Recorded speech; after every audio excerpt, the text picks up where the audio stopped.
at night, yeah. Make all the demons quiet, yeah. We were built to thrive, yeah. I think that we've all had enough. What keeps you up at night, yeah. Make all the demons quiet, yeah. We were built to thrive, yeah. I think that we've all had enough, yeah. I think that we've all had enough. Sick of dealing with the old plan. They know that we're calling it wrong. You got me like, oh yeah. I think that we've all had enough. Sick of dealing with the old plan. They know that we're calling it wrong. Hey, it's too late to try to go contain it. A generation fueled by creation. We live lives on a small screen nation. We control the airwaves, no negotiation. I refuse to think we need saving. Something good will come from creation. And when we think that the world is too anxious, we'll adapt, evolve, survive, and save it. What keeps you up at night, yeah. Make all the demons quiet, yeah. We were built to thrive, yeah. I think that we've all had enough. What keeps you up at night, yeah. Make all the demons quiet, yeah. We were built to thrive, yeah. I think that we've all had enough, yeah. I think that we've all had enough. Sick of dealing with the old plan. They know that we're calling it wrong. You got me like, oh yeah. I think that we've all had enough.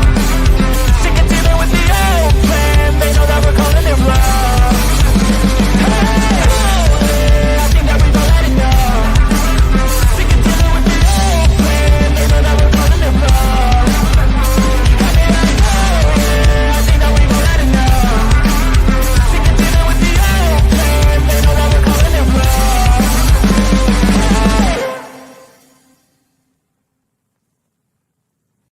Oh, look at me. I'm retarded. I'm a globe.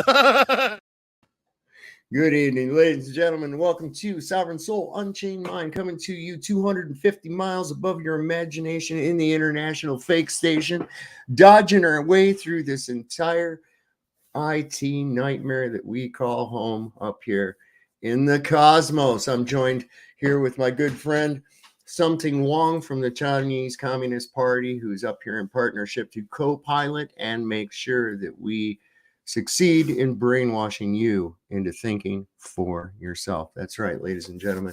You must think for yourself, but don't just stop. Thought has to be a continuing process that we build upon and we grow upon. New ideas take place where old ideas fade. New information changes old information into a new type of information, and that's what we've done here. Sav had a guy on the other night. I had a guy on there, Pastor Will Duffy. Many of you got that, got a lot of views on that. I was really glad. Thank you all for tuning in and watching that. And those of you that watched the rebroadcast, it was very much appreciated. A lot of you may know that what I do, in addition to talking to people and doing this show, is when I'm talking to someone like that, I love to evaluate. I love to evaluate what's going on. Look at the body language a little bit. And I'm still looking at a lot of that. But based on what I have thought of since that interview and the totality of this final experiment, that I have to say, the way this was put out there, like, what's going to be in the mystery box? Find out next week what's going to be in the mystery box type of thing. I can understand the marketing behind it, but, there in itself. And it's not like something like this has never been done before. There's a few that we can count back and look at. Greater Sapien and the Polar Express trip that was supposed to fly over Antarctica. Never took place, turned out to be a scam. The whole thing of an observation to go and try and witness a 24-hour sun. Now, will that actually be the deciding factor of whether we're a globe or a stationary plane? No, it won't at all. Because you can't throw out the mountains of insurmountable evidence proving that you're not on a globe and that we're not moving. You can't throw all of that out because of something you see in the sky, something you may or may not see in the sky. Now, I'll tell you something that I didn't consider. I had said that if I saw the sun arc in one direction, it would mean one thing. If it went in the other direction, that would be a problem. But I don't any longer believe that, because I have to consider something that I didn't take into account. This is based on an assumption that the fucking maps are right. And of course, we know that they're not. This thing might be much bigger than what we are led to believe by the artistic representations that we are given, called maps, which we know are based on a falsified radius built on a falsified coordinate system. All they did was take the north and mimic it for the south because it was too fucking hard to figure out. So I'm coming to the idea that I think this thing may be actually bigger than it is. But what does it mean? We have to take Occam's razor into account with this, okay? One, yes, I think you would have to actually see the 24-hour sun. In other words, if you can see that sucker behind you 180 degrees, does that mean you're on a globe? No, it means there's something that we have not taken into account. But that's never going to be seen. And I don't believe that this expedition is ever actually going to come to fruition. There will be a storm. It will be canceled. Or they will manufacture clouds to make sure that nobody sees anything. But one thing is fucking certain. Somebody's going to get a lot of money. That aspect of it is absolutely certain. And I'm sorry, ladies and gentlemen, but I see this has intelligence operation written all the fuck over it. Now, another thing I found suspect, and of course I brought this up before. It wasn't even cooled off a little bit before the usual cast of suspects jumped in, throwing their hats in the ring, while those of us with critical minds went, you say McToon's involved. Okay, I smell a rat. Okay. Secondly, there's a lot of people thinking along the same lines I am. It's not going to prove one thing one way or the other, because still don't have convexity. You still got that problem with a 93 million mile away ball of fucking hydrogen forming somehow. You still have that problem of a gas pressure system with no containment. Do we throw all that out because of a light in the sky that we don't fully understand? I mean, come on, do we even know what the really is, or where it actually is at all? I don't think so. Like myself and many others have said, I think that there's something different, something about the sun. Now, Austin Thompson, Melodome, has been doing a lot of work looking at sunspots and stuff. I don't know, what are we seeing? It does look to be a tangible object, but there again, so did Tupac. So the thing is, I can't go by observation alone. Okay, because we know that just mere observation without testing something is really pretty worthless. It really is. I mean, in some cases, it's the best we can do, and then put some ideas together that work. But no. So this has been my reevaluation of that, of what would be seen or what wouldn't be seen, and what does it actually mean. And so I'm looking at this as what it really is, and it seems to be taking up a lot of time on the internet. Oh no, where's Wally? Hey, you're used to coming on. Come on up. Come on up. I want to discuss this with you. Absolutely, 100%. Click the link.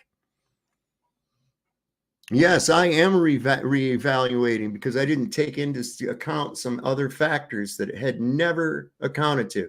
Has that pissed you off because you jumped on that shit like a duck on a June bug and thought you had a gotcha?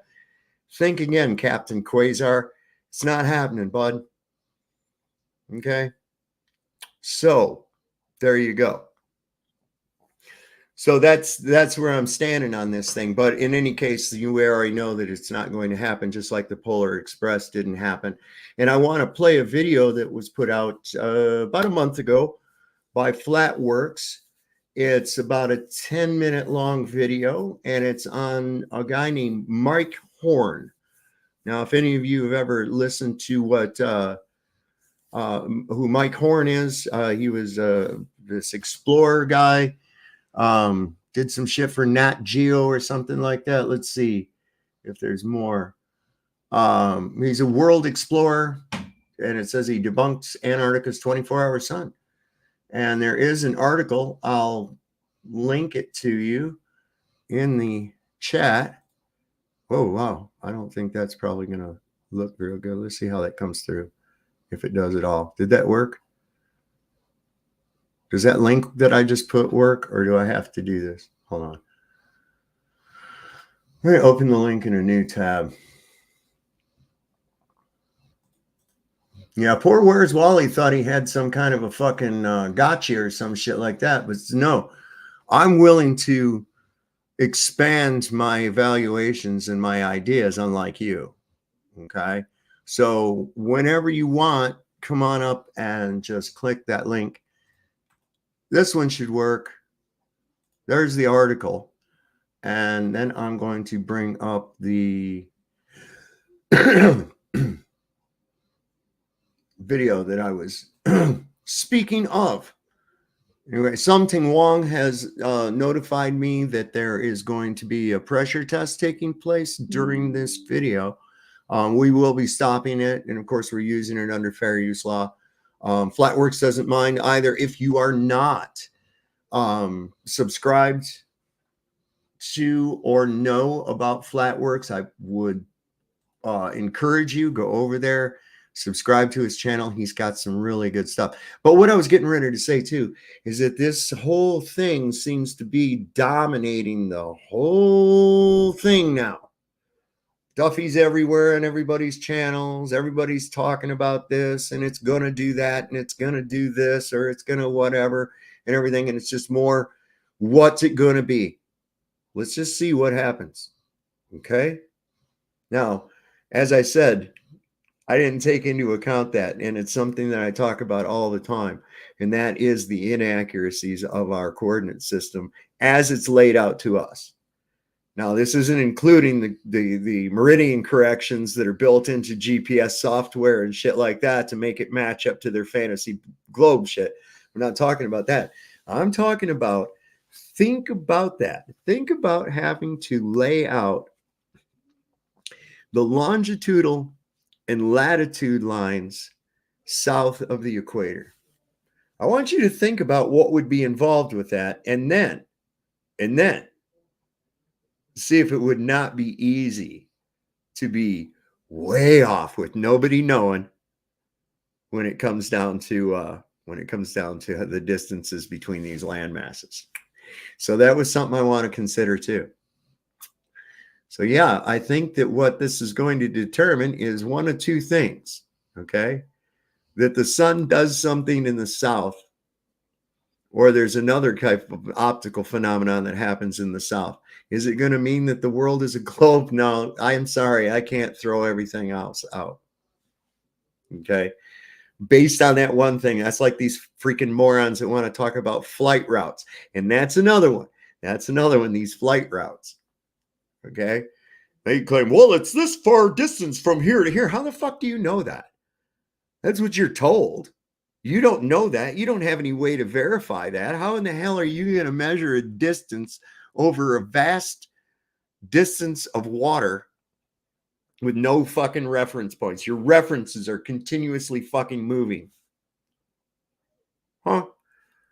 Wouldn't it be a little easier to just say, must be exactly the same as it is north of here.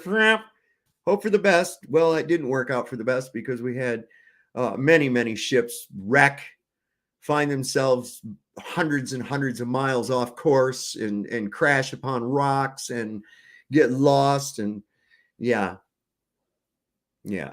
that's the easy way. but that's not how it really is. So I had to take that into account. I also have to take into account the way light behaves that way in the outer reaches. When you look at how the light is distributed on, say, like on the Gleason's projection, that even right there is telling. When you look at the day and night as depicted on the dayandnight.com, when you look at it on an AE projection,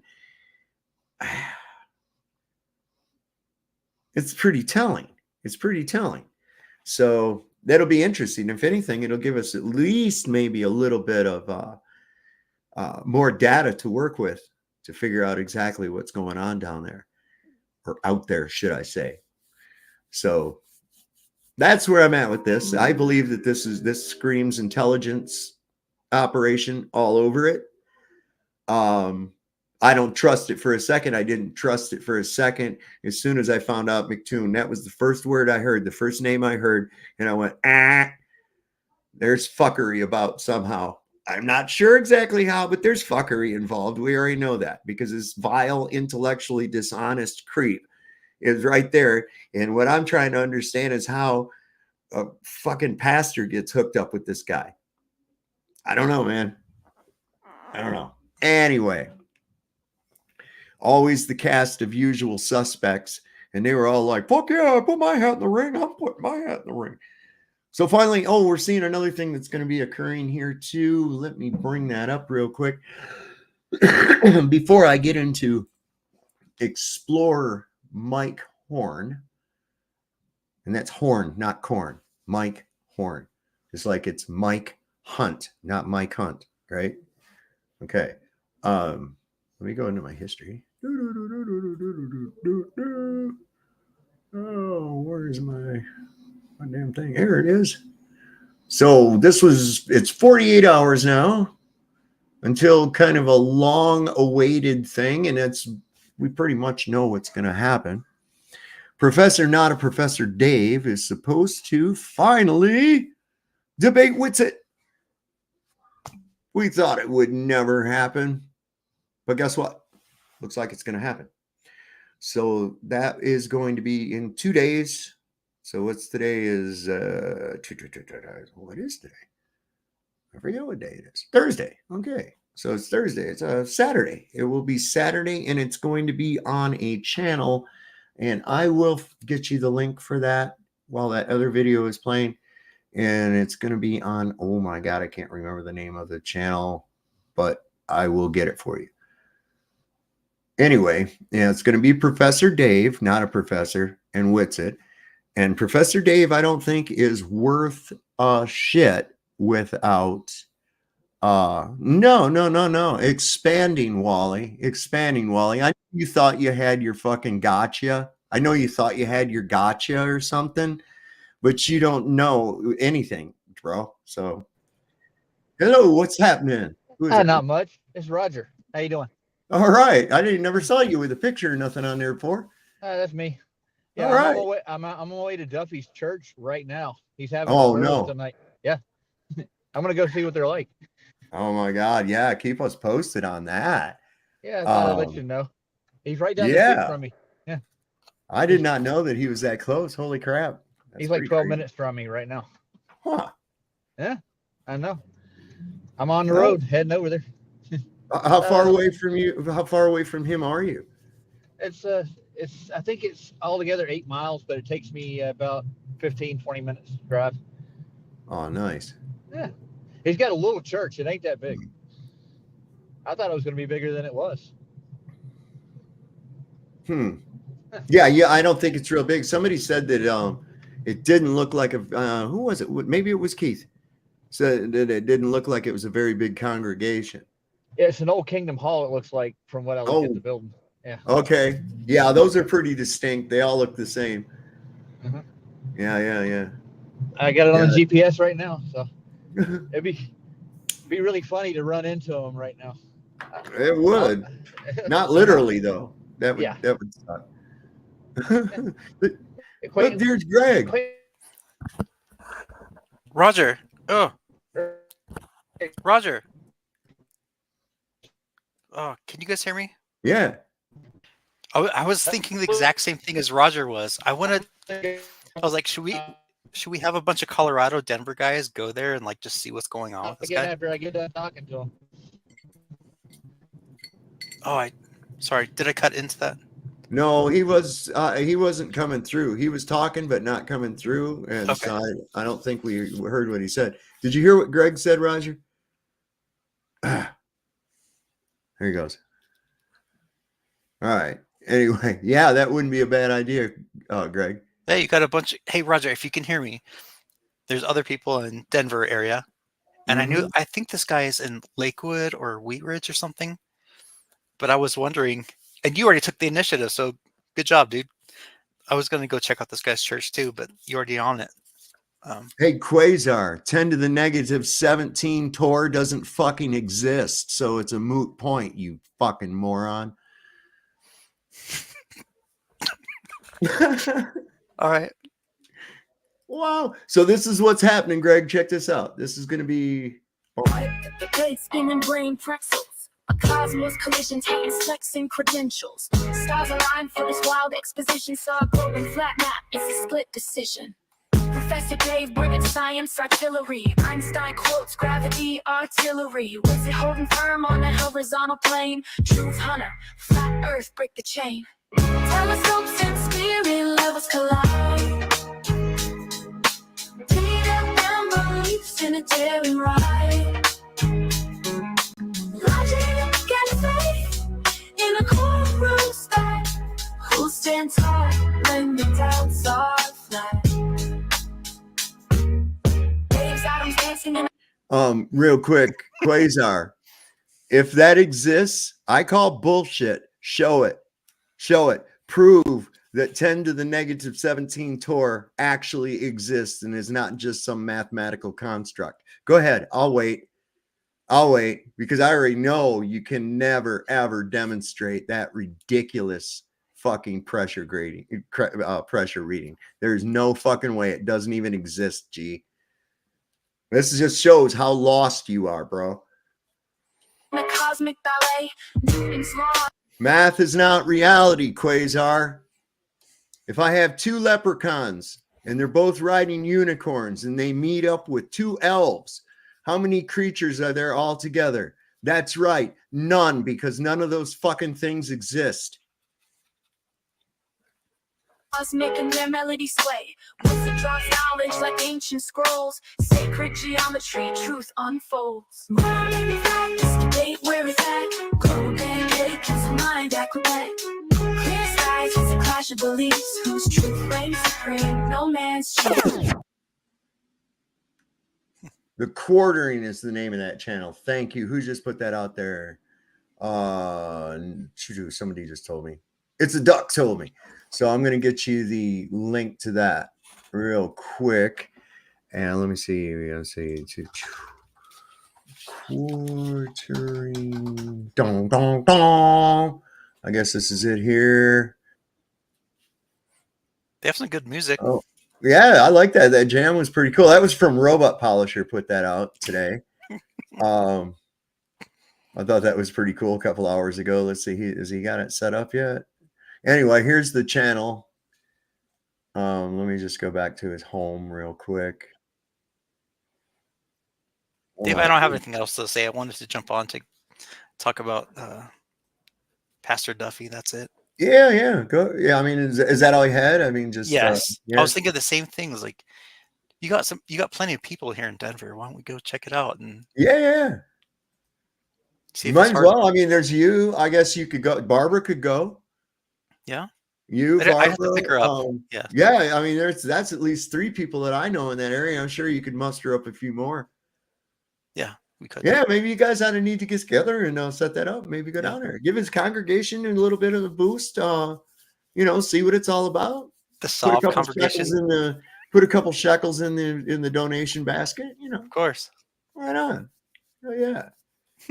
Yeah. So yeah, Quasar thinks that there's actually this a such thing as this 10 to the negative 17 Tor. He believes that that's a real thing, that really exists somewhere. When the fucking retard doesn't realize that that doesn't exist. We can't even replicate anything close to it without destroying the equipment. So just shut up with your stupidity. You keep spamming stupid shit, Quasar, and you won't be coming back. So, right? I mean, I'm sick of you people. I am. I'm fucking sick of them. I am. New stuff I don't have coming anything. up. I'm going to jump off. All right, man. Sorry, New dude. stuff going to be coming up on the horizon here soon, too. Some new shows, some collaborations, and things like that. It's going to be pretty cool, man. Been working behind the scenes to get some stuff rolling, man. We're going to do some stuff. And then pretty soon I got Mike from the Truthers Hour of Comedy is coming to visit. And we're going to go to the Dwarf Wrestling. We're going to do a show and take him around, show him some cool shit around here, hang out, and have a good time. So that'll be fun. Keep tuned for that. That'll be the weekend of the 29th, because that's when the Dwarfinators, it's going to be dwarves versus midgets. So there is a difference. They're little people. And, this is too bad. We should get more people involved because those people are often overlooked. I don't know why everybody wants to sell them short, So I'm going to be the bigger man and go. Anyway, let me bring this up here. Colorado is the best? What? That's not what I heard. I wish I could take my little boy and come back. No place has felt like home since I left Denver. And I grew up here in Gettysburg. I was in the movie Gettysburg. I was an extra. I got killed 3 times. Anyway, Mike Horn, the explorer into Antarctica. Next December, we're manifesting it in the ether. We're going next December, their summer, and you want to host a bet if we see the 24-hour sun. By the way, bro, we have a former NASA employee that was stationed in Antarctica for 6 consecutive months when they should have 24-hour sun. He said, you never see the sun for 24 hours. Never. That does not happen. And now he's a flat earther. Former NASA employee was stationed in Antarctica. So we're going to try to go. But the point is, there is hundreds of videos of that in the north, right? That like everyone has them, but there's none in the south. There's thousands of times people have circumnavigated east to west around the earth. I mean, they do it every day. No one's ever done it north to south. I mean, these would be major coincidences, right? That just so happens what could prove a globe don't exist. Or like this. Now I'm going to go back to that 24-hour sun thing for a minute. So now you guys got to understand that this expedition happened between December, middle of December, and it went all the way through the beginning of February. The Antarctica summer solstice is those months. Like that's the peak time when they would have a 24-hour sun, especially at the South Pole, which is where he is. He literally is at the South Pole. Like he's navigating towards the South Pole, and he's arriving and departing from there during these 3 months. So if the 24-hour sun exists, he would objectively have to see it, right? So he makes a comment on here, and I think this was a slip. I don't think this was supposed to be mentioned, but he has said that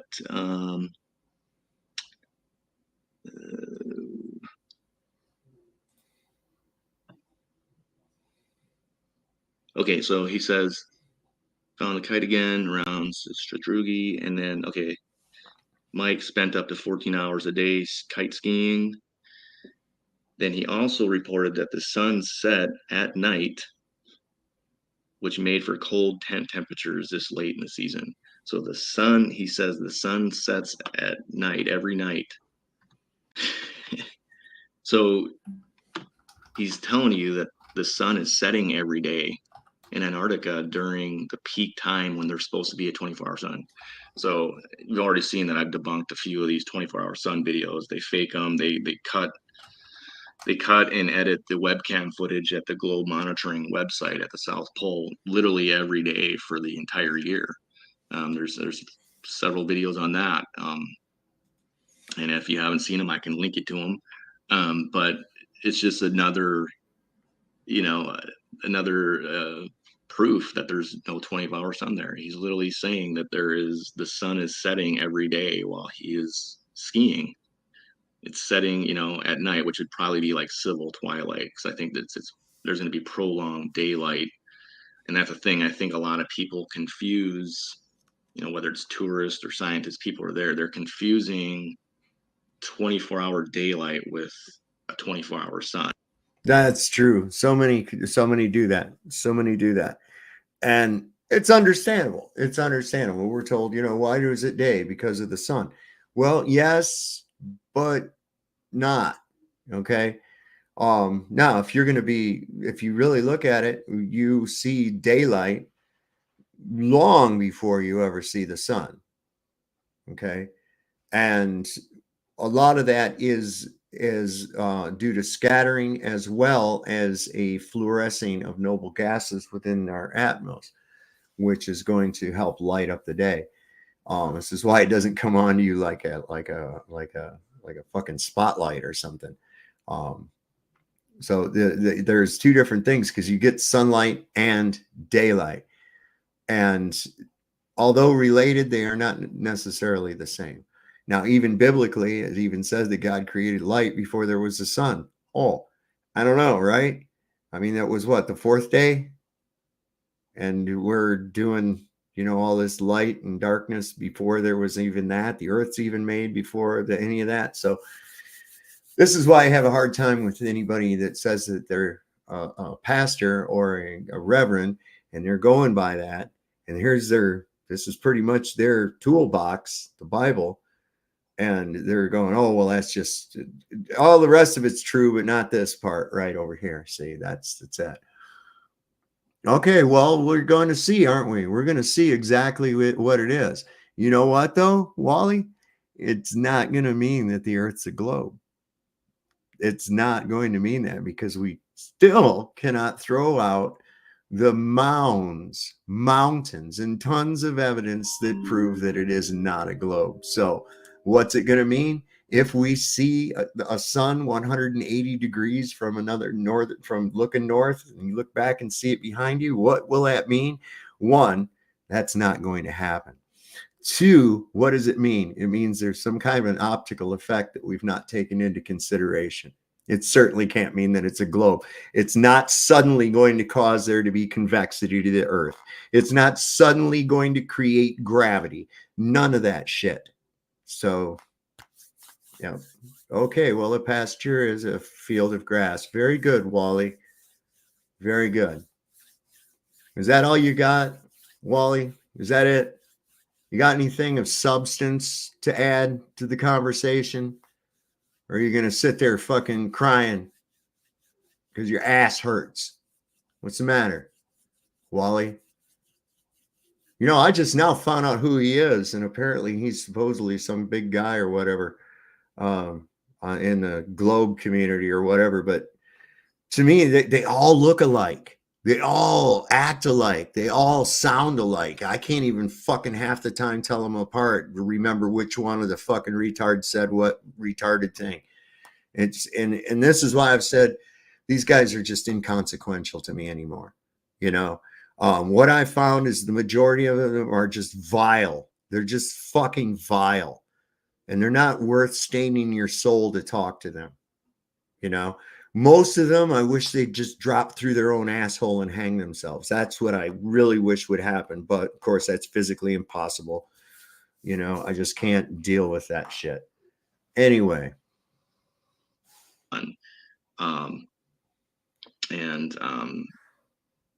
This is going to be kind of for another video, but it only works on a flat model, like the way the sun wraps around the Tropic of Capricorn. You can replicate that with like a magnified dome and a light pen, and you can see that the sun, if you have it at the right angle and it's it'll actually wrap all the way around Antarctica, but you won't see the sun in the sky or above the horizon. The sun will be missing from the sky, but you'll still have daylight. It's impossible on a globe, but it works perfectly on a flat model. Isn't it funny how when you see no sun at all during a really cloudy day, right? The sun, you don't see the sun all day long, right? But the light is still all evenly distributed. What the fuck? Right? And it's just like that on a clear day before you see the sun. In the morning, in the evening, after the sun's gone, you still have a period of daylight. It gets long, it's longer in the summer too. Longer. So something odd going on with this celestial body we call the sun. What is it anyway? Where is it really? That's the thing with me, is like, are we really seeing it in its true position?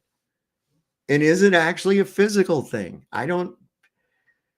It appears to be, but then again, so did Tupac. And so, but we'll talk about that some other time. But I thought that was interesting that he literally debunks the 24-hour sun in this comment here. And the thing too is, all right, so here we have, they got a map, and this is going to show you one thing, and we're going to put that. This is an interesting demonstration. I've done this too. I forgot about this. And I did this accidentally with this little flat earth thing I've got. It's really cool. It's got a little flat earth in it, and it's got a little dome on it. It's actually the little picture for my avatar down here on YouTube. And it's set in the middle of a Gleason's map for the photograph I took. If you look at that photograph really closely, and it freaked me out because I saw it after I took the photograph. I was like, holy shit, that looks like there's a little sun floating around inside there. And I was like, that's crazy. And it was from the ceiling light, but it made it appear like there was a little sun inside of the little flat earth model. And as I moved it, it was like there. Like almost looked to me like it was hovering in space, but of course it wasn't. And that really opened my eyes up to what are we actually seeing? What are we actually seeing? So this is interesting too, as to how the effect takes when there's darkness added to it. Of course, what I had going on was in full light. This is really interesting. Put a light over it, and you can see that there's darkness over here and light over there. I got to show you I'm looking for the one that shows you here we go. This is it. So this is day and night, and it's showing you how the light works throughout the year. So when it wraps around, that's December, and this is June. And if I'm showing you, I'm moving the light on the outside, it makes the same shape.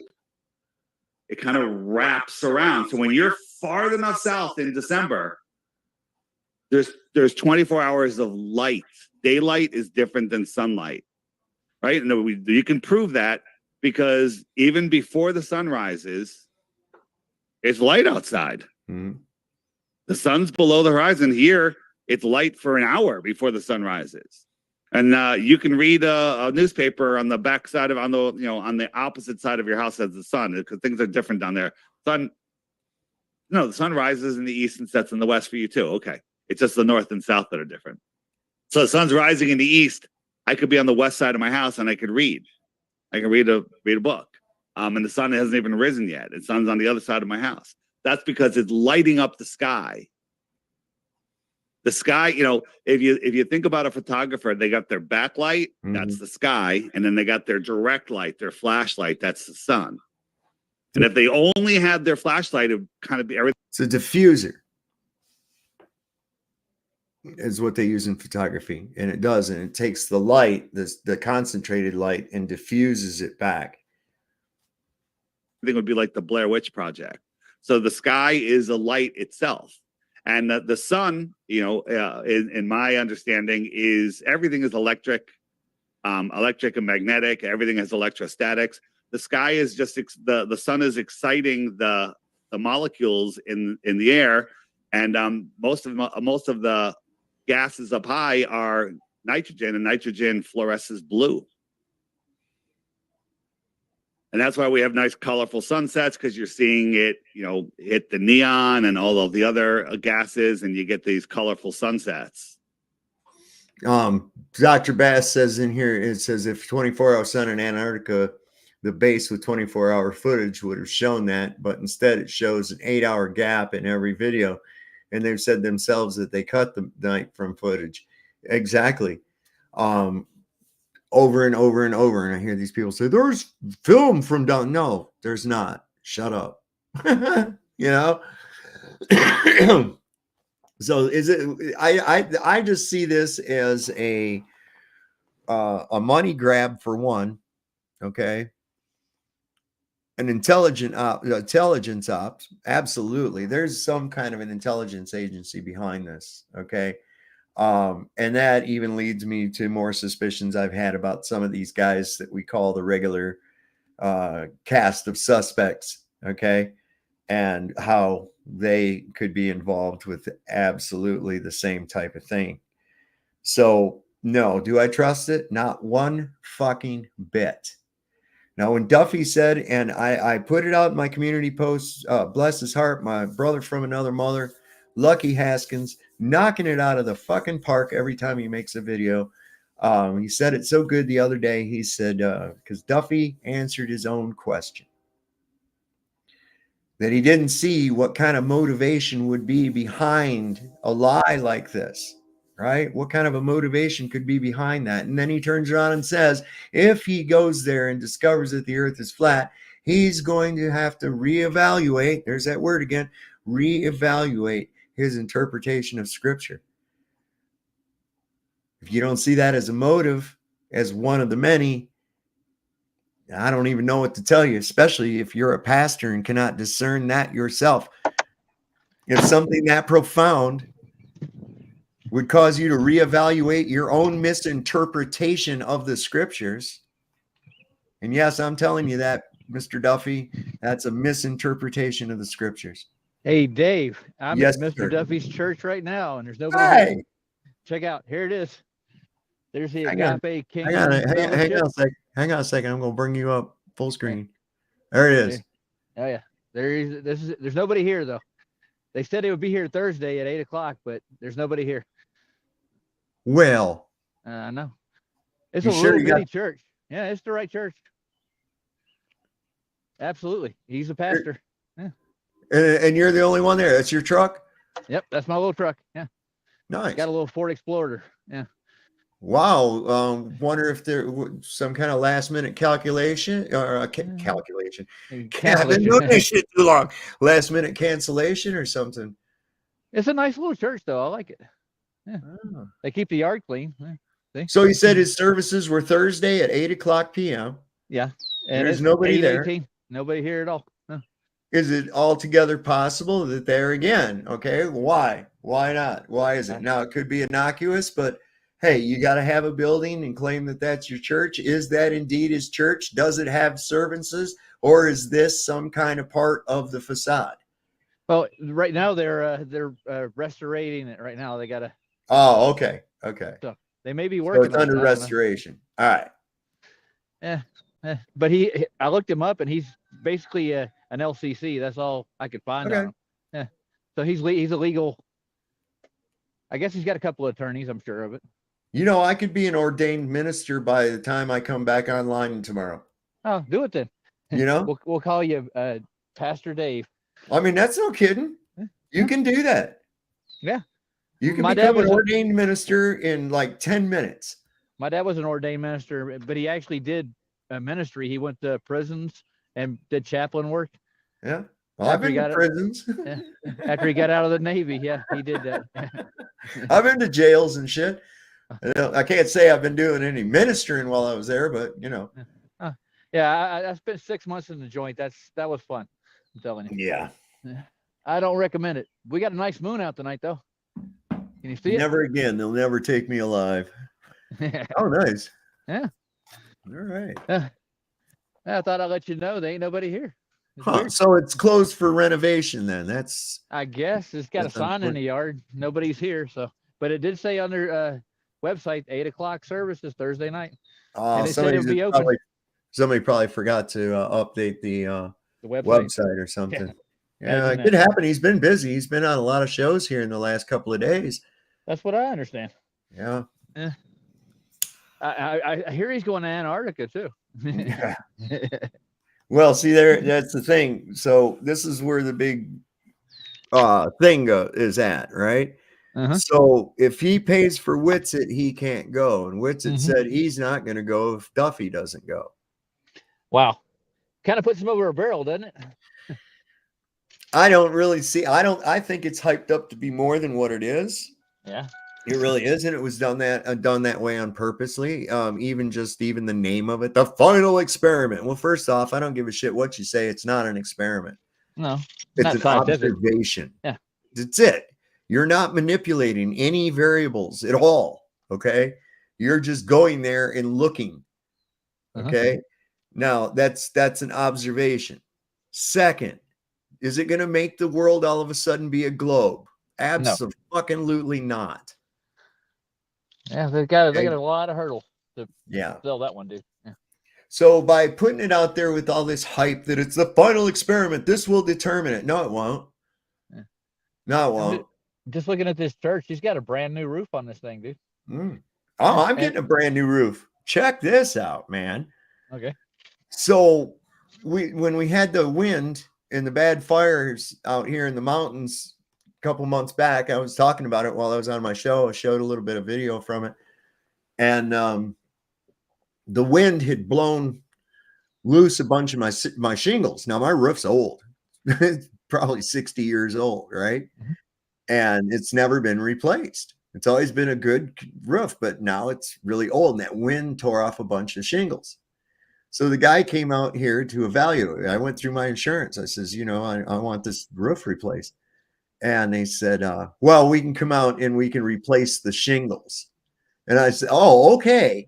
Yeah. You're going to replace the shingles. Have you ever done this kind of work before? Do you know what's going to happen when you try to replace the shingles? You're going to keep breaking shingles and you're going to end up replacing all of the fucking shingles anyway. Yeah. And it's best to put new ply down too, isn't it? Yeah. I said, you don't even understand how this kind of thing works, do you? I said, how did you get a job as an insurance adjuster? So I had them get together with another contractor and another adjuster, and they came out here. And now not only am I getting a new roof, I'm getting a fucking check too. Ooh, even better. Sweet. Well, he's got a dumpster out back here, like they have been doing construction. So he probably it's probably done from what it looks like. He got a new roof, new paint job on the thing. Nice. Yeah. Well, Duffy's spending his money somewhere. Well, I'd rather see it do that than something as worthless as this other thing. I mean, as you look at it, you can't call it a final anything, and especially not an experiment. It's going to be an observation. Okay, cool. Awesome. Yeah. You know how many people have turned the world into a globe? No, it's not. You know how many people explored the Arctic and how hard it is to do? Even like Operation S, they wrote about it in The Land Beyond the Poles. Yep. They went 1,700 miles past the South Pole, and they were running out of resources, man. So they had to build camps, set up, and engineer their own resources right out. But they were finding hot springs and lakes and all kinds of other stuff past the South Pole. Yeah, there's all kinds of stuff out there, dude. And I know there's if you go look up periscope films, you're right, Red. They won't find the right tiles either. But so there's old periscope films of that from the bird expeditions and other expeditions. You can watch them free right here on YouTube. Yeah, there they are. They were using airships in Operation S. They were using huge blimps, dude. They were flying as far as they could with them. Yeah, listen, that's the way to do it, man. Electric motors, and you charge the fucking electric motors right from the atmos, man, right from the air. Yeah, well, the new ones are putting out. NASA's doing it now, believe it or not. Oh, well, there it goes. There goes that now. Well, they know that the rocketeering is going to run out soon. They're leaving that to Elon, from what I can tell. And Elon, I've watched some of his tweets and some of his pictures. He is frustrated, dude. He is one pissed off son of a bitch. He can't get a rocket out, dude. So Dr. Bass says, I say you put up some surveillance cameras at his church. Keep an eye on that little weasel. I don't have nothing like that, man. I ain't 007 over here. What? Cams. You need to get with it, Roger. All right, man. Get down to seen the a- spy store. They got those little micro cameras you can buy, but you got to have the Wi-Fi to get a signal off of them. Yeah. Yeah, it'd be almost impossible out here in the middle of a church field. Yeah. Well, Yeah, I've got my own internal surveillance system that I use. And you got the dogs too. Well, I mean, my own internal. I mean, I get I trust my gut and I trust my senses. Yeah. You know, and Well- my gut says, like with this thing here, my gut says that there's a fucking rat in the cheese. Mm-hmm. Okay. Yeah. That's all there is. There it is. Do I know exactly where the rat is? No, but I got some good ideas. Yeah. You know? I'm looking at the neighborhood here next to the church. It isn't like the highest end, dude. He could put the money here. I'm looking at the houses. They need some renovating too. Not just his church, the neighborhood right next to me. Well, yeah, I know. we'll see. But, maybe if they start coming to the church, you know, and maybe that happens. Yeah. I don't know. Yeah. He's going to drop how much on this trip? Over $100,000? Well, I don't know. I don't know, man. It's more than I'd drop on a trip. That's for sure. Especially you go freeze my dick off to see if the sun stays out. Because that's going to somehow suddenly make the Earth into a globe.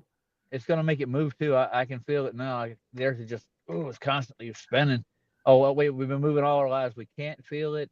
We're used to the linear motion of the Earth as it goes. It's like learning how to walk on the boat. You know. Right. Well, you know, the thing is, it's you know, this hype on it, the final experiment and all that. And here's some other stuff that we were looking at. Ryan, my son, he was in the chat. I don't know if he still is. Burn the corporate fiction, but there's some stuff on the solar simulator. I heard about that. Now, there's other things that you can look at too. I mean, are they going to? I don't know. Would it be possible that they just cloud the fuck up out of the whole thing while they're there, so you don't really see shit? Either way, look. Either way, the fucking company gets paid. Yeah. Okay, that's and I see that as what's most important right there, and that is seen as what's most important. Okay, we know for a fact we ain't gonna let nobody go down there and see what's really going on. Nobody's gonna allow that to happen. So, could they cloud seed? Abso-fucking-lutely. Could they use a solar Could they use a solar simulator? Abso-fucking-lutely. What's the most likely thing that's going to happen? We're sorry we had to cancel due to weather. Well, they did that with the last cruise that Taboo reviewed. There were a whole bunch of mad customers, dude. There was. Yeah, there was. To go to Antarctica, man. And you're gonna ride a cruise. And the girl was in the video. She was just like, "I'm talking to your boss." Yeah, I bring him out here right now. They were on the ship. Ship. It changed the fucking itinerary after everybody was on the ship and they left port. They wanted to go around South America. That doesn't sound like a vacation, dude. No. Go swim with the crocodiles. So what I'll do sometime here in the future is I'm going to start a poll, or a pool. A pool. A pool. A dead pool. Well, what it's going to be is what's going to happen. Okay, so the options will be the expedition will go and an observation will be made. Okay, that's option 1. Option 2, okay, they go there and the place is clouded over and nobody sees shit. Option 3, they use a solar simulator. Option 4, and this is the one I'm going with, the trip gets canceled due to weather. Yeah. Or some other unforeseen circumstances that they illustrate in their rules, and it doesn't take place. And then I think the 5th option would be other. Write your own in. Yeah. Taboo has been skeptical since day one, dude. He remembers the last ones, dude. He was there. Sure. And Bob was laughing at him too. Even Nodell was thinking, "There's no way they're going to do it. They're not going to let you fly down there." Yeah. Huh. No, same thing. This is another one of those, and I see it as another push in this desperate damage control to the globe that they're trying to do. Yeah, I see it too. You know, Yeah, absolutely. And it's like, when was the last time when they tried to pull this dumb shit when to go to Polar Express across Antarctica and stuff? That was what, 2016 or something? Yeah, like when Flat Earth first started coming out real big and hard, man. Yeah. Yeah. And they were like, oh no, we can prove that. Look, try to shut everybody down. And then that got just kind of like brushed away. And that's what'll happen with this shit too. Mm-hmm. Okay. I really Until another 7 or 8 years goes by, but it's not going to be another 7 and 8 years because we're already right about at that fucking tipping point right now. Yeah. So well, you said they were rigging the polls not that long ago. Remember? What? They were with the vote, flat Earth, not flat Earth. They were. Oh yeah.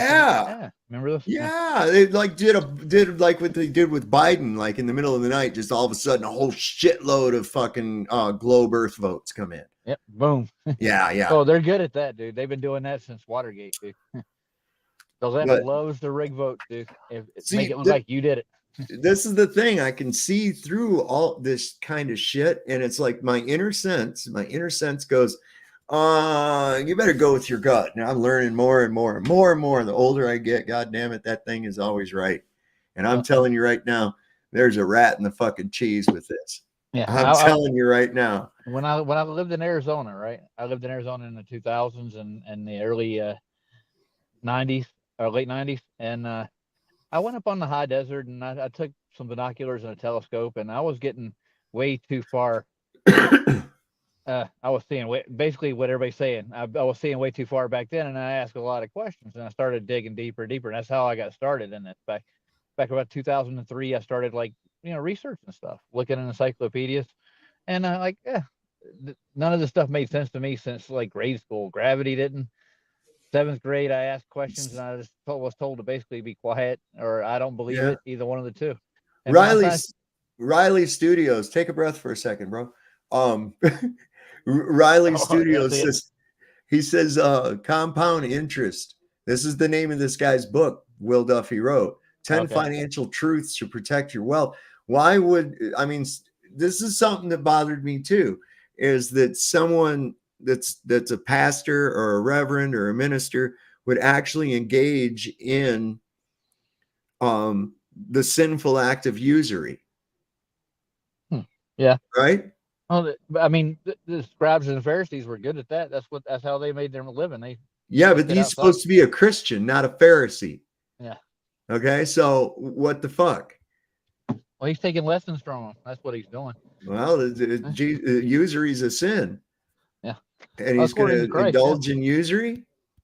Now, another thing I find suspect, like Lucky brought up, the guy's been sued like 4 times for losing people's money. No wonder when you pull him up, you get an LCC.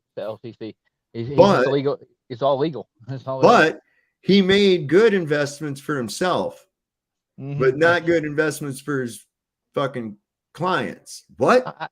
I had an uncle like that. He was a lawyer too. Well, there you go. You need to say no more lawyer. You had me at lawyer. Embezzlement is the word. Yeah.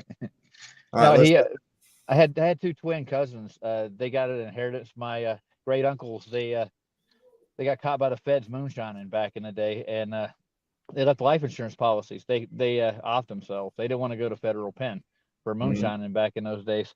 And their brother Wade, he's the lawyer. He's my great uncle. He's not alive no more, but he embezzled more than 2/3 of their life insurance policy and left my grandmother with the 2 twins to raise as children.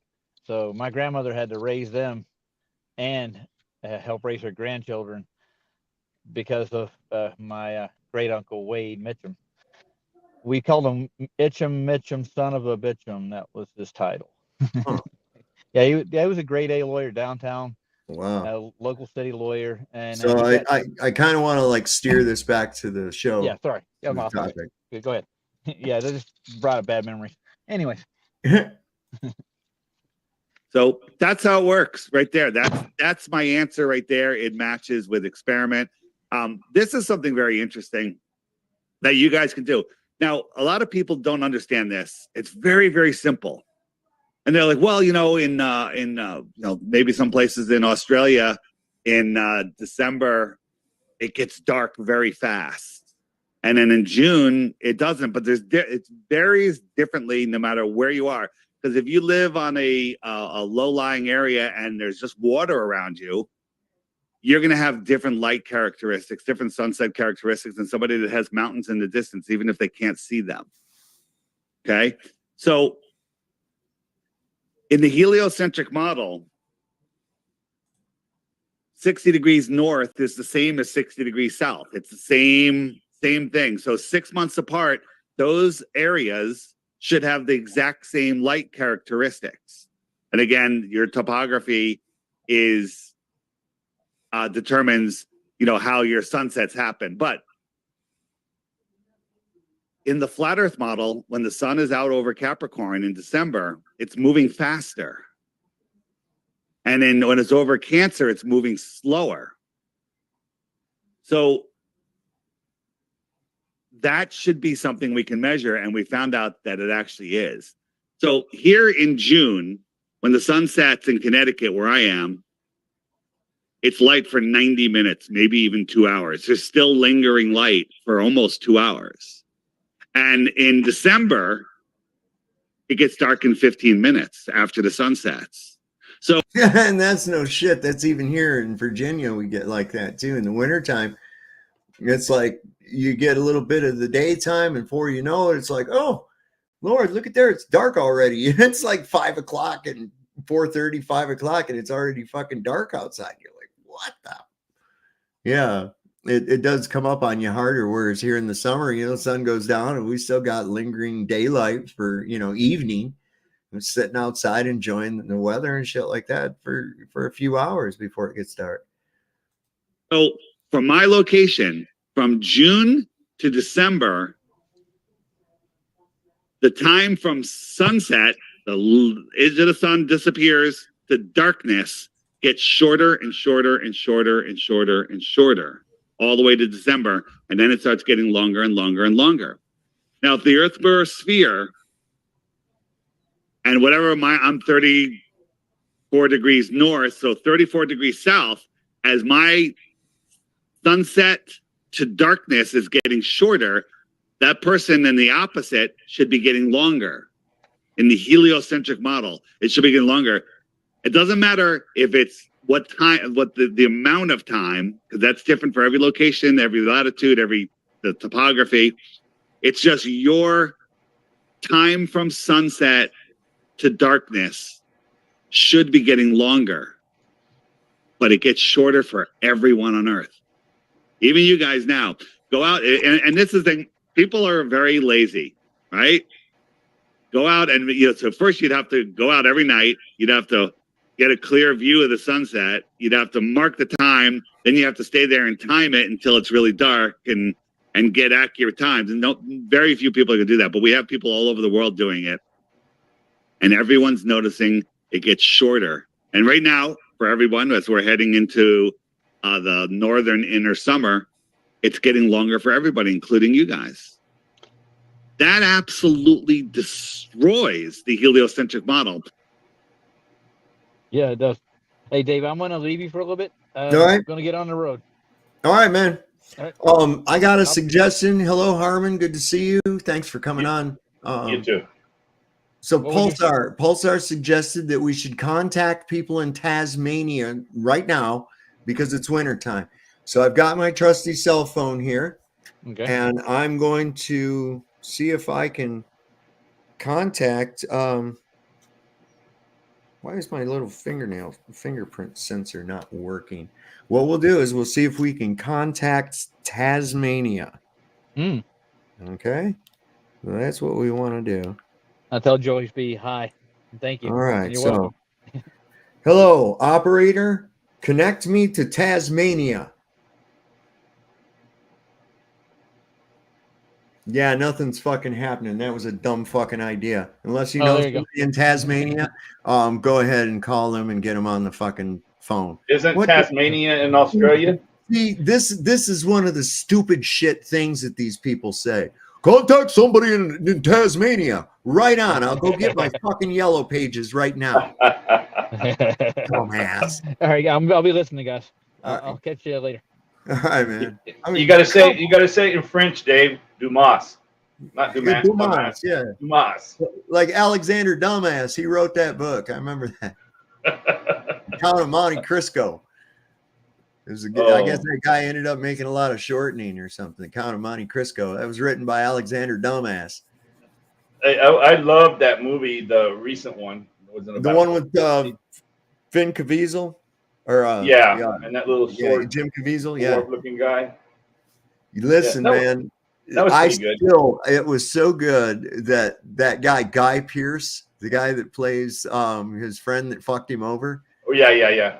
I don't care what kind of character that dude's playing. You don't like him. I fucking hate him. I just fucking hate him. You know, and it's like, oh yeah, that was just a character. Stop. But he plays it in a few other roles too. He can play an asshole. You do, because he's got it. He looks like an asshole. Yes, he does. He has That's that sarcastic look. Yeah. Like you just want to hit him when you see him. Like a smug fucker. Like you just want to punch his face in. Yeah, I know exactly. So they typecast that role very good for him. Mm-hmm. What a good movie that was, though. Oh, I love it. I imagine the book's better, but I haven't never read the book. But you know, if the movie's that good, the book had to be really good, I would think. You know, some of those. I mean, that's a really well written story. It's a classic, and I think they really did it justice with that version of it, because it really does closely follow the book. About the trip to Antarctica. Yeah. When it first came up, before I listened to Duffy talk on that, when was he talking on the show the other day when Jaron had that long show with him? I had him on here Tuesday. Jaron had him on about a week before that. Yeah, that's when I watched him. I never had really paid attention to him at all. I seen him on a couple of things, and I thought he sounded really dumb. But then I listened to him on Jaron's, and before that, Jaron had contacted. I said, "It's not going to happen. They'll cancel it. It never happens." Yeah. And then I listened to him, and he's a geocentric. You know that, right? Did he say that on your show when he was on here a couple of days ago? No, I did hit him with that whole idea that you know, that I was well into adulthood before, you know, I automatically assumed that religious leaders, pastors and the like, subscribe to a flat earth because that's what's in the Bible. And then I find out there's all these ministers and shit out there saying, no, that's sinful to think that, and all this other shit. And I'm like, whoa, how'd the devil crawl up your ass? Where did you come from? You know, and when Duffy said that, I mean, Lucky Haskins pointed that out, and bless his heart, he nailed it.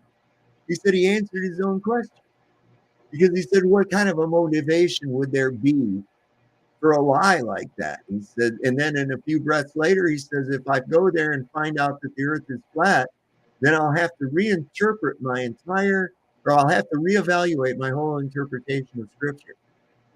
Yeah, well, right now he said on Jaron's, I didn't hear him on yours. I have to go back and listen to what he said there. But on Jaron's, he says he is a geocentric. He believes the earth is the center, but it's just a ball. That's what he said on Jaron's. Why though? I missed that part. I mean, I was in and out. I have people pop in all the time and shit. Well, the church he's at, Jaron knew the preacher that was there, and he knew that preacher was a geocentric. Right. Well, when he passed on, Duffy was asked to take his place. But Duffy's real good friends. I guess he has 6 sons, and he says they're real good friends, and the pastor was his best friend and everything like that. So he has knowledge of it from him. Now, if this guy's not lying, I mean, if he's lying, he is freaking good. A good liar. You know, because in me working in the prison system 23 years, working with those inmates, you pick it out pretty easy. It seems like he's trying to be genuine. Do you think? I think he's trying to seem too genuine. You think he can't be that humble, I'm right? sorry, but I can't help but detect a mask. I can't. It's hard for me to put that into words, really. Something doesn't seem right. It's in here. It's something in here that tells me there's a lack of genuineness. You know, there's a lack of something's off. Because I don't know. $140,000, I mean, that's a lot of money. Well, But yeah, I mean, for he most says he made that off his but then book. there's other people that's not shit to, you know. Right. Yeah. But I It's all also have to there again, perspective. geocentrist does not necessarily mean you believe the Earth's a globe. I'm a geocentrist. Right, Okay? right. But that's why I defined it. He said he Yeah, believes Earth. it's He's a globe. globe geocentric. Right. Yeah. Well, that I would ask you. My next question would be just like I asked you on my show, and he kind of avoided the answer. But that was the question that I stumped Veritas on Flatzoids. What would ever draw you to the conclusion or even into the direction of thinking that you're on a globe or a round ball, moving or not? Right. What would lead you to that line of thinking unless someone gave it to you? Because there's no observation or experiences that anybody ever has that would make them go, hey, man, you know what? I think I must be on a ball. Not a single So what did one. he say? What did he say?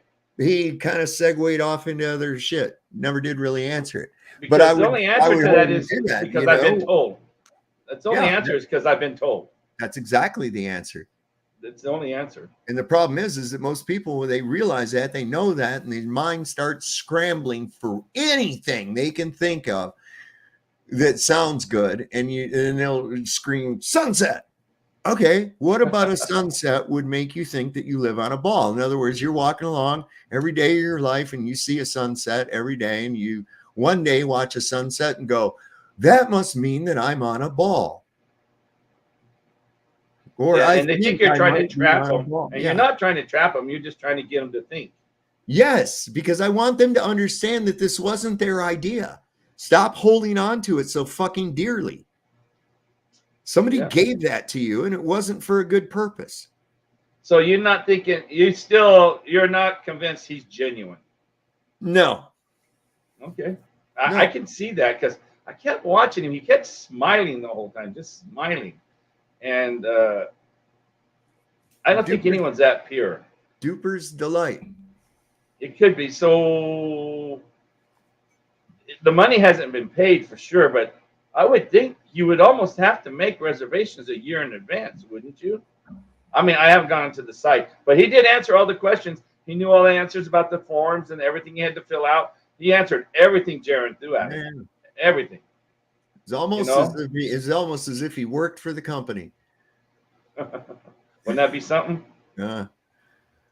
But yeah, so I don't know. It's different. So that's what I seen your title on. That's why I came on. Say hi to you because reevaluation, the final experiment. I'm not afraid of that experiment at all. No, not at all. And the way I look at it is like this. If it happens, it happens. If it doesn't, it doesn't. Okay, let's move on. Let's stop speculating and arguing about what someone thinks they're going to see or what they think they're not going to see, because until it happens, nobody has seen shit. Okay. Well, what makes it more different this time? Someone's actually putting money up. I mean, he's actually putting the money up. That's what's different.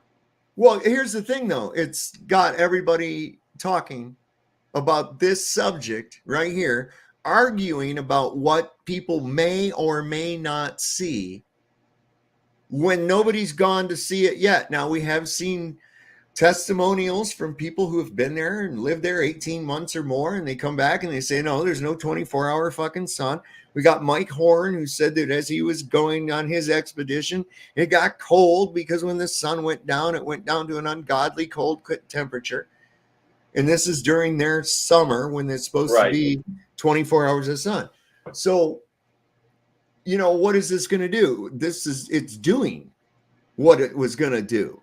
Because this fucking thing is never going to happen, but it's going to take up all the time of the flat earth community arguing about what the fuck people may or may not see.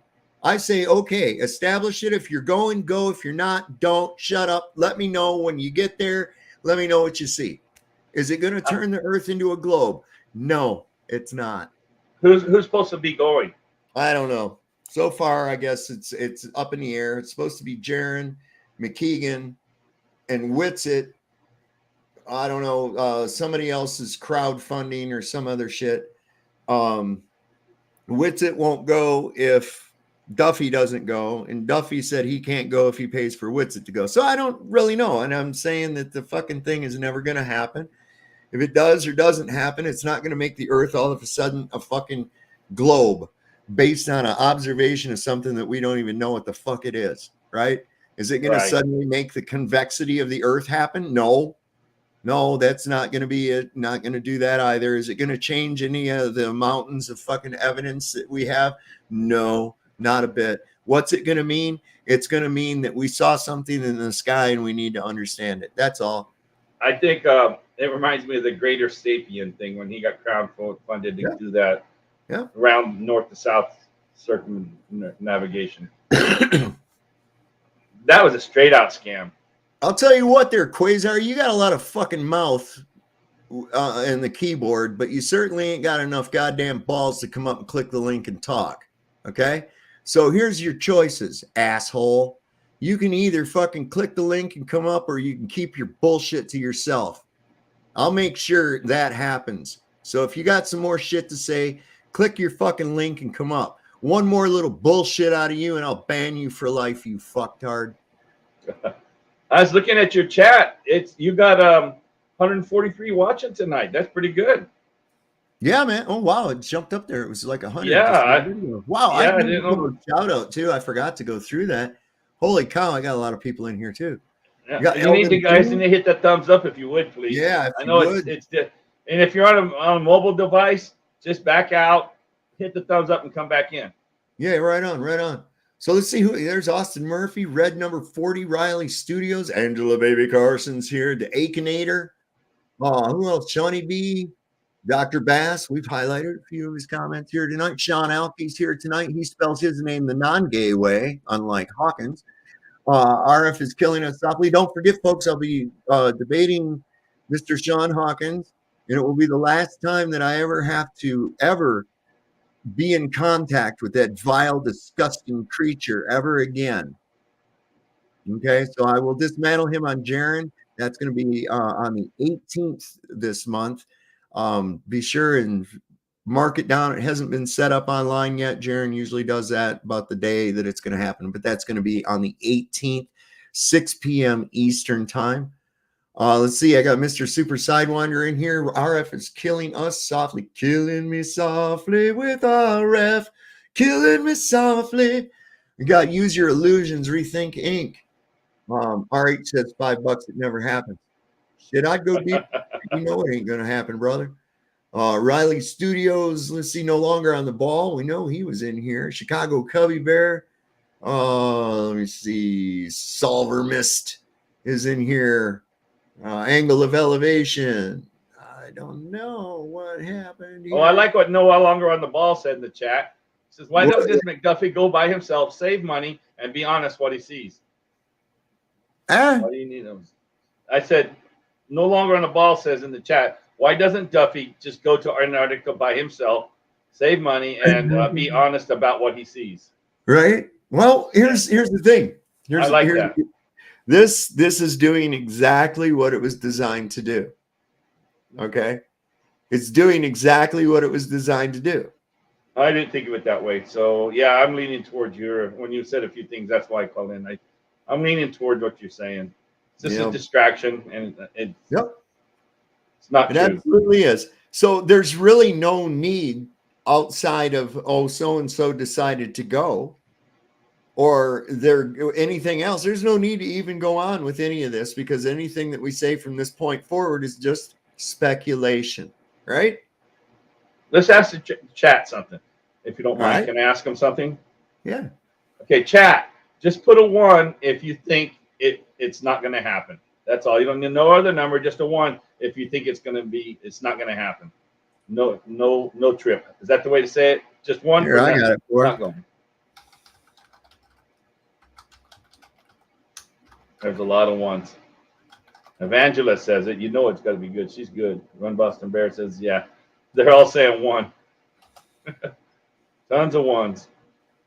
Here we go. Yeah. We'll put it right up in there. No Longer on the Ball said 33. I think that was appropriate. Joyce is pretty adamant in her response. 1. Sean says 2. I think Sean's just trying to be contrary. Okay, I got my no in there. So anyway, I put a poll up asking the very same thing too. I just clicked no. So will the final experiment come to fruition? There's 1, 2 in there. Sean says it's going to go. He thinks it's going to happen. I don't think nobody's going anywhere. I think it's going to turn out exactly like that Polar Express and every other damn thing that they've ever tried to do. Oh, we're going to prove it once and for all. Yeah, sure you are. Shut up now. You know. Did you ever see that there was this one astronaut that's supposed to have been up on the Space Center so many times, and then they did a special for him on Netflix. It says One More Orbit. They did it. They supposedly went around north to south on an airplane. So he took an orbit around there, on the ground, our level. Did you see that ever? No. It didn't make big news, but then if you look it up and type in One More Orbit's path, and it shows you, it just made it like all the others, just made a circle, touch south and just made a circle. But that was supposed to be One More Orbit that the guy, one of the famous astronauts. Well, I'll tell you, one of the things that got me, that I find real suspicious about the whole thing too, is the fact that, like I said, all the usual cast of suspects, they jumped in both feet, bam, yeah, I'm in, let's go, right? Meanwhile, we're out here going, wait a second, man, Toon's involved with this? Just a second, there's some fuckery about, man. We already know there's going to be some fuckery about past experience, but the way I look at it is this: either do it or don't do it. I don't give a shit one way or the other. It's not going to turn the earth into a globe. Okay. Personally, I don't think it's ever going to take place. It's not going to solve a single goddamn thing at all, because there's easier ways to prove that we're not on a globe and it's not moving. Did you look at your poll? What did it end up? 84% are saying that it's not going to happen. So I'm leaning that way now. That was my first thing. Before all this started going, I said, it ain't going to happen.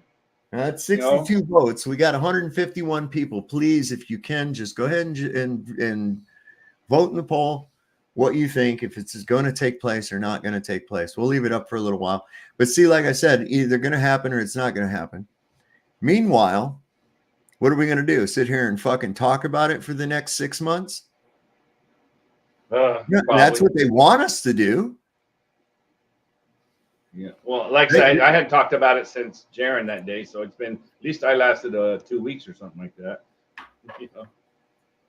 See, as far as I'm concerned, when it comes to the quote unquote usual cast of characters, the usual suspects, I only got one thing to say to them. I don't even have a reason to talk to them. Just fuck off now. You're vile.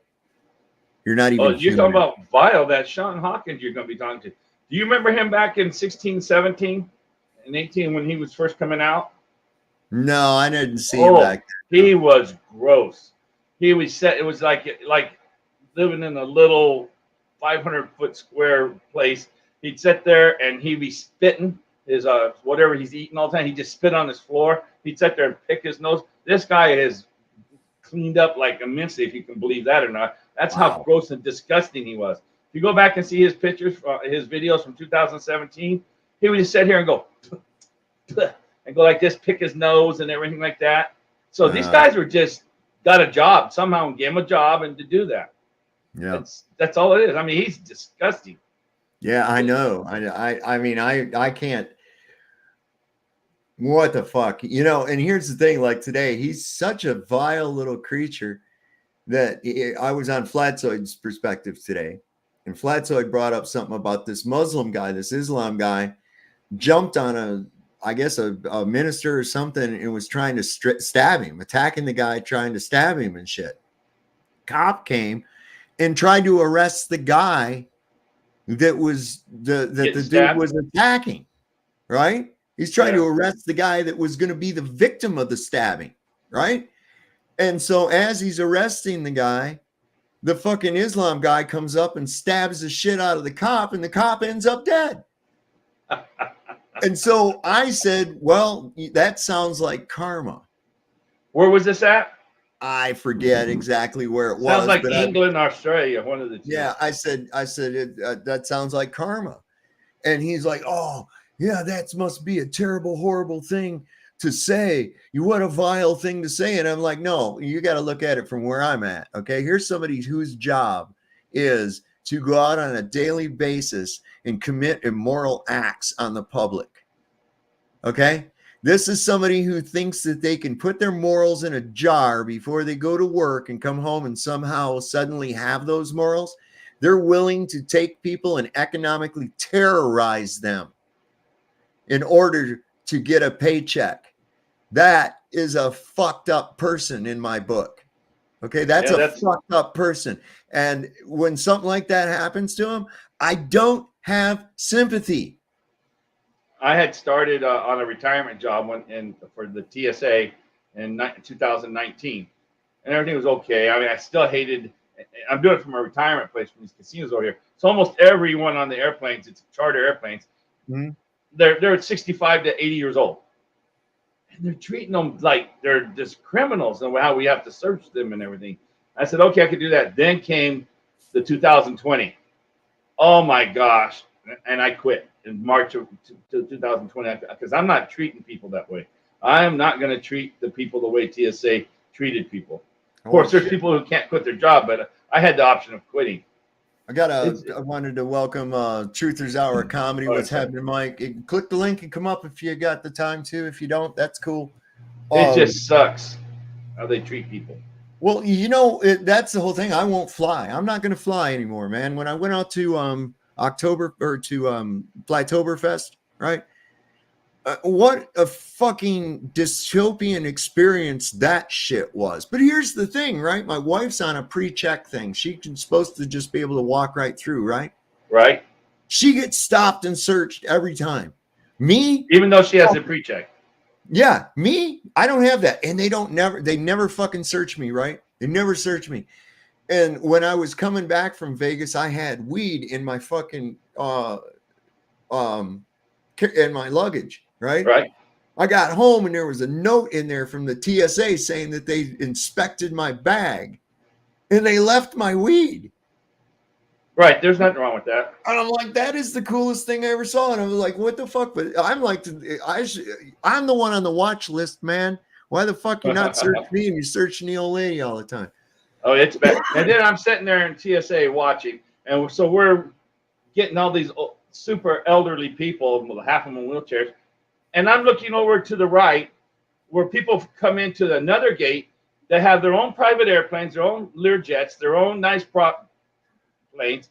They don't have to go through us or nothing. They just walk right in and do whatever they want. Yeah. I mean, I said, what about them? I says, oh, no, they're privately owned. They can do what they want. Tell me that doesn't suck. So they're not in the area where you see in the Las Vegas airport, but I guarantee you where you see those Lear jets, people just walk right out to it and no one says a word to them. Not checked, nothing. You reckon those Janus flights guys have to go through any no TSA checkpoints or anything like that? No, fuck no. They just get on that little red stripe airplane and off the Area 51 they go. Yeah. Right? So all those people doing their, I go, well, that's so stupid. Here you are doing these people, and they're just happy if you let them keep their shoes on. You know? I know. Oh, it is so bad. So what'd your wife say when she got checked? Same thing. She goes, I don't understand why every time I got pre-check, I haven't even got a record for anything. And I was like, I know, ain't that weird? Here I am, the sketchiest fucking guy in the airport. And they just let me go right through, man. Tells you how organized it is. Yeah, it's terrible. I kind of go along with this air about me of I'm not the droid you're looking for. You know, I mean, it's just I'm not. You can't even fucking see me. Just go. You know, you're not even on my wavelength. So how do they not? Where the golf course I'm at, the front nine is close enough to the runway that they can't fly drones in there. It shuts it down automatically. Right. But on the back nines far away, they can fly the drone and take pictures of the golf course and everything. How do they do that? How do they get when you're at a certain zone? They just don't work. They shut right down. Do you know that? I thought it might be kind of similar to how those electronic fence things for your dog, you know, where you can just bury a wire in the ground. You don't Right, have to have right. an And a actual collar or fence shock and 'em. with their collar. Yeah. It could be putting up some kind of an RF shield in the ground. You know, maybe there's some little nodes or some shit like that, RF blockers or whatever that keep it from running, a jamming signal of some kind or another. We got to Interesting to go out be, there. I would say, Be interesting to go out there with an RF meter and see. oh, you know? yeah, because it's about at least a mile and a half, 2 miles to the airport where it shuts down to the runway. Look at And here. so- Quasar says it's legal to carry 50 grams there. You know, I've never concerned myself about legality about it in any quantity or anything ever. I've been smoking weed for 47 years, nonstop, 47 years. And never once did I ever consider the legality of it before I used it. I don't care because that's stupid. It is. It's stupid. What legal or unlegal of a fucking plant? What's the legal status of carrots? No, Right? I looked at it the same way too. Yeah, I've always looked at it. So what How they did do? they They stop it took from a something. plant? They took something, illegalized it, and then gave you permission to use it because then they can fucking have jurisdiction over it and tax you. That's the same with duck season. That's the same with dove season. Any kind of season, they make it illegal all the time, all year round. Then they say, okay, if you pay $50 this month, you can break the law.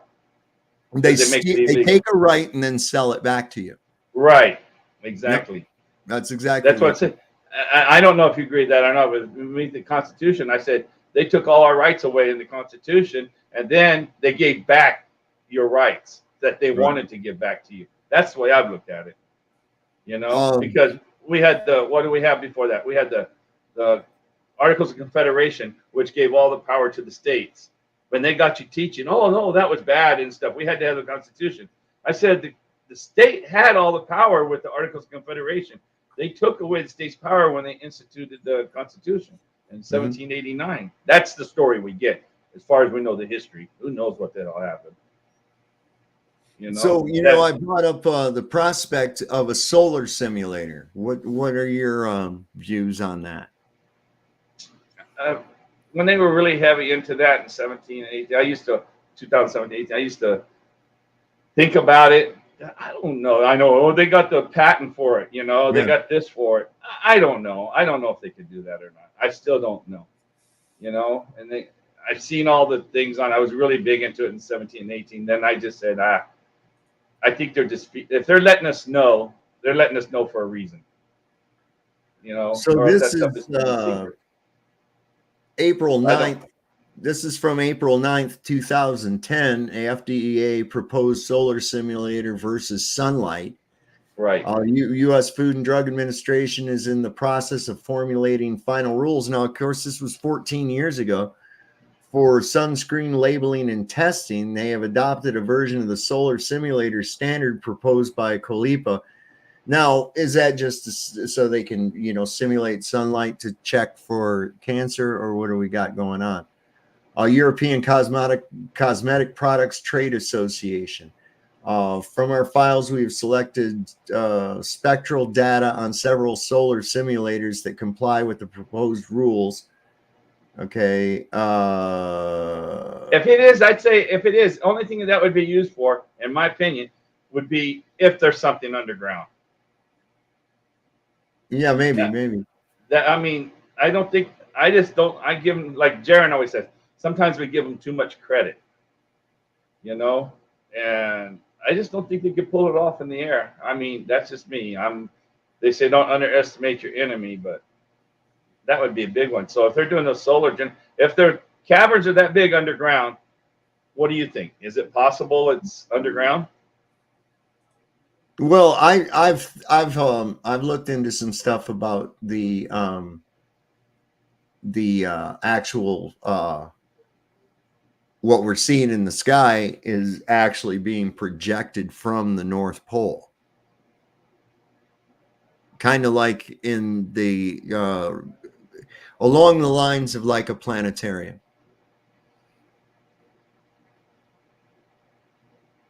And if you think about that, you go into a planetarium. There you are in a domed structure on a flat floor. You're looking up at what, by all accounts, appears to be the night sky, right? And you can actually have it move in real time, the same as the sky does outside. You could actually stand inside of there with a sextant and figure out your position based on the stars projected on the ceiling, because it's an exact replica of what's outside. Do you think the sun was ever real, or if you think that's real, do you think the sun was ever real?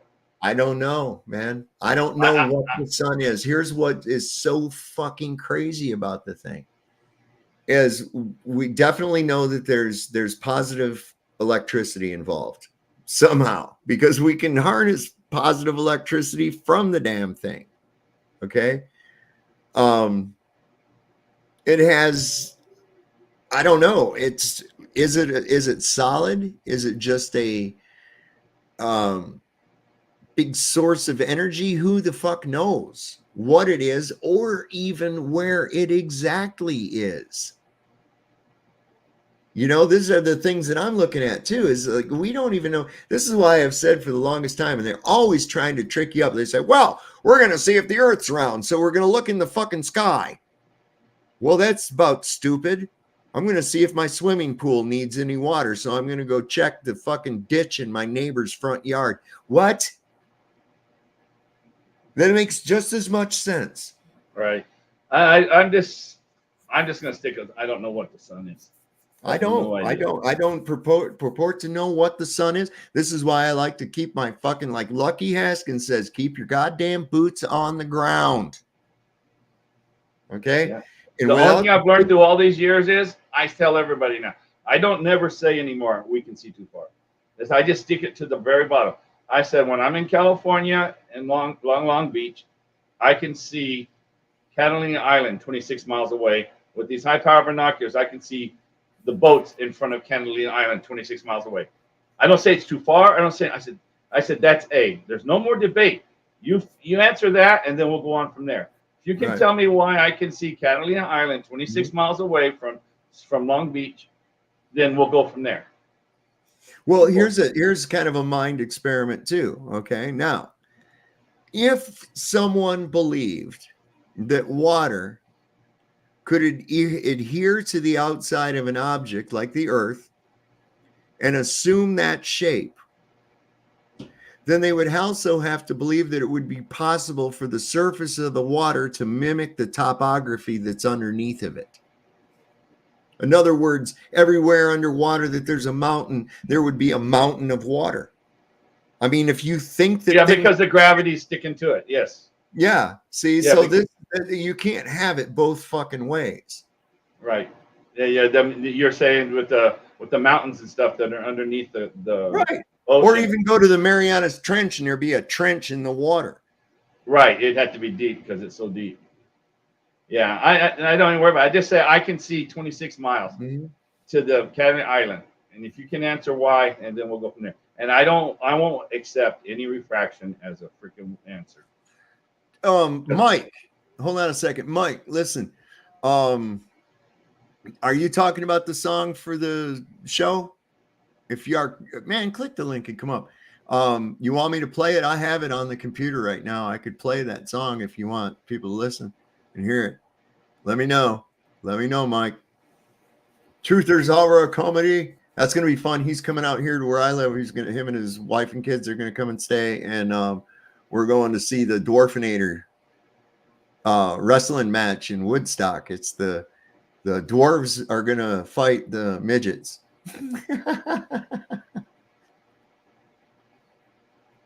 Yeah, we get down like that way.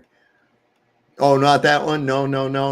I got you, Mike. I got you. I'm just saying. That's why I asked. Because I was just flipping tabs. It was so crazy because he mentioned something about that. And I have this thing up here. So I got to keep that under my belt for a little while, you guys. It's going to be exciting. We got some exciting stuff coming up in the future. How did the poll end up? Let's take a look at the poll. 83%. We had 100 votes. 83 of those people said that the final experiment will not come to fruition. There you go. And I think that's a pretty good sample. I'll leave it up for a little bit while longer. There might be some people pop in here. We get other people coming too. Flatsoid usually joins us here in a little while. He'll be getting up to go to work, so he'll probably pop on real quick. And there's another vote one way or the other. Now he's interesting to talk to too, because he lives in South Africa. So I think that what would be interesting is if this does come to fruition, I think it would be interesting that at the same time we have people like Flatsoid in South Africa, myself here at the 38th in Virginia, people in different locations, maybe Jaron down there in Southern California, you over in Nevada. And during that same time, we track position and location of the sun and see what we all come up with our own compiled data. You know what I'm saying? I do. Positions, draw a line even on the Gleason's map, our position, and where we're seeing the sun at that same time from all those different places. Those lines should all converge at one point, shouldn't they? They won't, though. They won't. That's why I'm saying this motherfucker's bigger than what they're telling us. It's way bigger than what they're telling us. Or it's not physical. It's like a rainbow. You can't pinpoint a rainbow. But listen, I'm thinking for real, man, when you start thinking about how in the hell would you plot out where longitude and latitude and everything is at south of the equator in huge spans of ocean between like South America and Australia, that whole area of the South Pacific, how would you go about actually determining or verifying where those are at? You know, I agree with you. I look at this. I've been looking at the map the last few days. Do you realize you take off from California and you just head out towards south, sort of, whatever, towards Australia. All that open ocean there. No one sails that. There's no cruise ships going over that. There's nothing. I wonder what's out there in the middle of that huge. I mean, you could fit 2 continents out there. I know. That's what I'm saying. It just doesn't fit, man, that there would be land masses, all these other places, but just not there. Now we got to also look at that whole idea of the sinking of Atlantis, you know, all these different things from the past. We have to consider it. Because let's face it, these people always want to yammer on about their damn maps, but the reality is nobody has an accurate map. Or at least that none of us have access to it. I don't give a shit. What you say, you're not going to get it because that coordinate system was already set in stone and every map has to follow it. It's too bad we can't take those airships like they used to. I know. It would be so easy to do. It'd be not easy. Nothing's easy. Because when you think you're going to do experiment, the simplest one, I got to do this. Huh? It would be so inexpensive. Right, that's the word. That really is, because think about this: electric motors recharging themselves in the very air that they're flying in. Right. Okay. Even generating the electricity due to static from the friction of the thing rolling along through the air. Yeah, back in 2019, when I used to call on the Jaronism show all the time, when they had prime time on there and all that guy stuff. And they would call me the Balloon Man because every time I'd call, Dave would say, "Oh, it's the Balloon Man again." Because I say that's the answer to it. Go ahead, what? Quasar thinks that there's 3 geosynced satellites above Australia. Ooh, space. Must be out in space. Look at Himawari's more. Yeah, Himawari's been shown to be a bunch of shit right off the bat, man. That's been torn apart. Don't even go there. They've already debunked. There is no Himawari out in space. That's a crock of shit. Well, you people will believe any crap that they tell you as long as your perception of the person that told it to you matches your criteria, don't you? Boy, talk about a salted fucking noodle. I'm telling you. But the thing is, when you just say that simple word just there, they get lost in your language because they can't comprehend the simple thing you just said. You know, just as simple as what you just said. he can't comprehend it. Yeah. Mr. Sidewinder just put it in there perfectly. In other words, I said so fucking gullible. Okay. Yeah, was I use now. This pisses them off. I said, why don't you tell me about flat Earth or whatever like that? I said, because your comprehension level isn't that high. You won't comprehend, so I'm not going to waste my time. I always tell them that now. I said, you just can't comprehend. Yeah, just you can track Santa too, Quasar. That is funny. Who said that? Who was that? It was God, that was funny. Justin Johnson said that. He said you can track Santa too. Yeah, they do it every year for the kids, right? You believe that probably too because it came from the Air Force. It came from NORAD. Justin Johnson. I tell you what, man, these fucking sheep are so gullible. They are so gullible. They'll believe something went into space just because they see a bunch of guys in a room stand up from their computers and clap and hug each other and shit. And they cheer and they're like, oh my God. Oh, and I'm like, what are you all excited about, man? Same thing happens when the power goes out. Everybody stands up away from their computer like, what the fuck? Yeah, no longer on the ball says Quasar, no thanks. Whoever Quasar is says, did you know that the word doesn't appear in the dictionary? Go look. Whatever. Quasar no longer on the ball talking about something. Oh, yeah. He said, Google it. Google. Everybody Google. I like that no longer on the ball guy. He works hard. Yeah, he does. No longer on the ball. Kicks ass, man. What's he saying? Job. No thanks for. Oh yeah, about Googling something. Yeah, go to Wiki. go to True Earth Wiki and see what it says about it. There, Quasar. Holy cow! There's always one, isn't it? There's always at least one of these fucking retards hanging out in the chat. It's like, oh, I totally don't believe in flat Earth, but I'm going to spend all my time in a flat Earth group trying to say stupid shit. But I think it's ridiculous. I don't know why anybody would entertain the thought, yet they're here every fucking night, man. Hey, anybody in the chat that's near the Vegas area, we've been having a Flat Earth meetup every once a month, and we're having it the 23rd this month in Vegas. You can go on Dave's app and find out where it's at, or I think Mark Sargent has the address too. But we have it every month, once a month. So that's not bad. I've been about 20 to 25 people showing up. If I still lived out in the desert, I'd come up. I said if I still lived out in the desert, I'd come up. It's only a couple hours from where I used to live. Yeah, it's an hour and a half from me, so I still go. It's not that hard. What's going on, Flow State? What up? I saw you guys up here. Figured I'd join the angry old white guy party. Oh yeah, hell yeah, hell yeah. How you doing, Flo? I'm doing good. You? Well, I was doing good. Now I can't find a fucking lighter. Yeah, that can be a problem, man. That can be a problem. Well, the worst thing is he couldn't find a cigarette. He's got to have that cigarette. Yeah, that just adds to the frustration. That's when you just go. That's when you just put on slippers and a bathrobe and go to 7-Eleven. You know, that's what that calls for right there.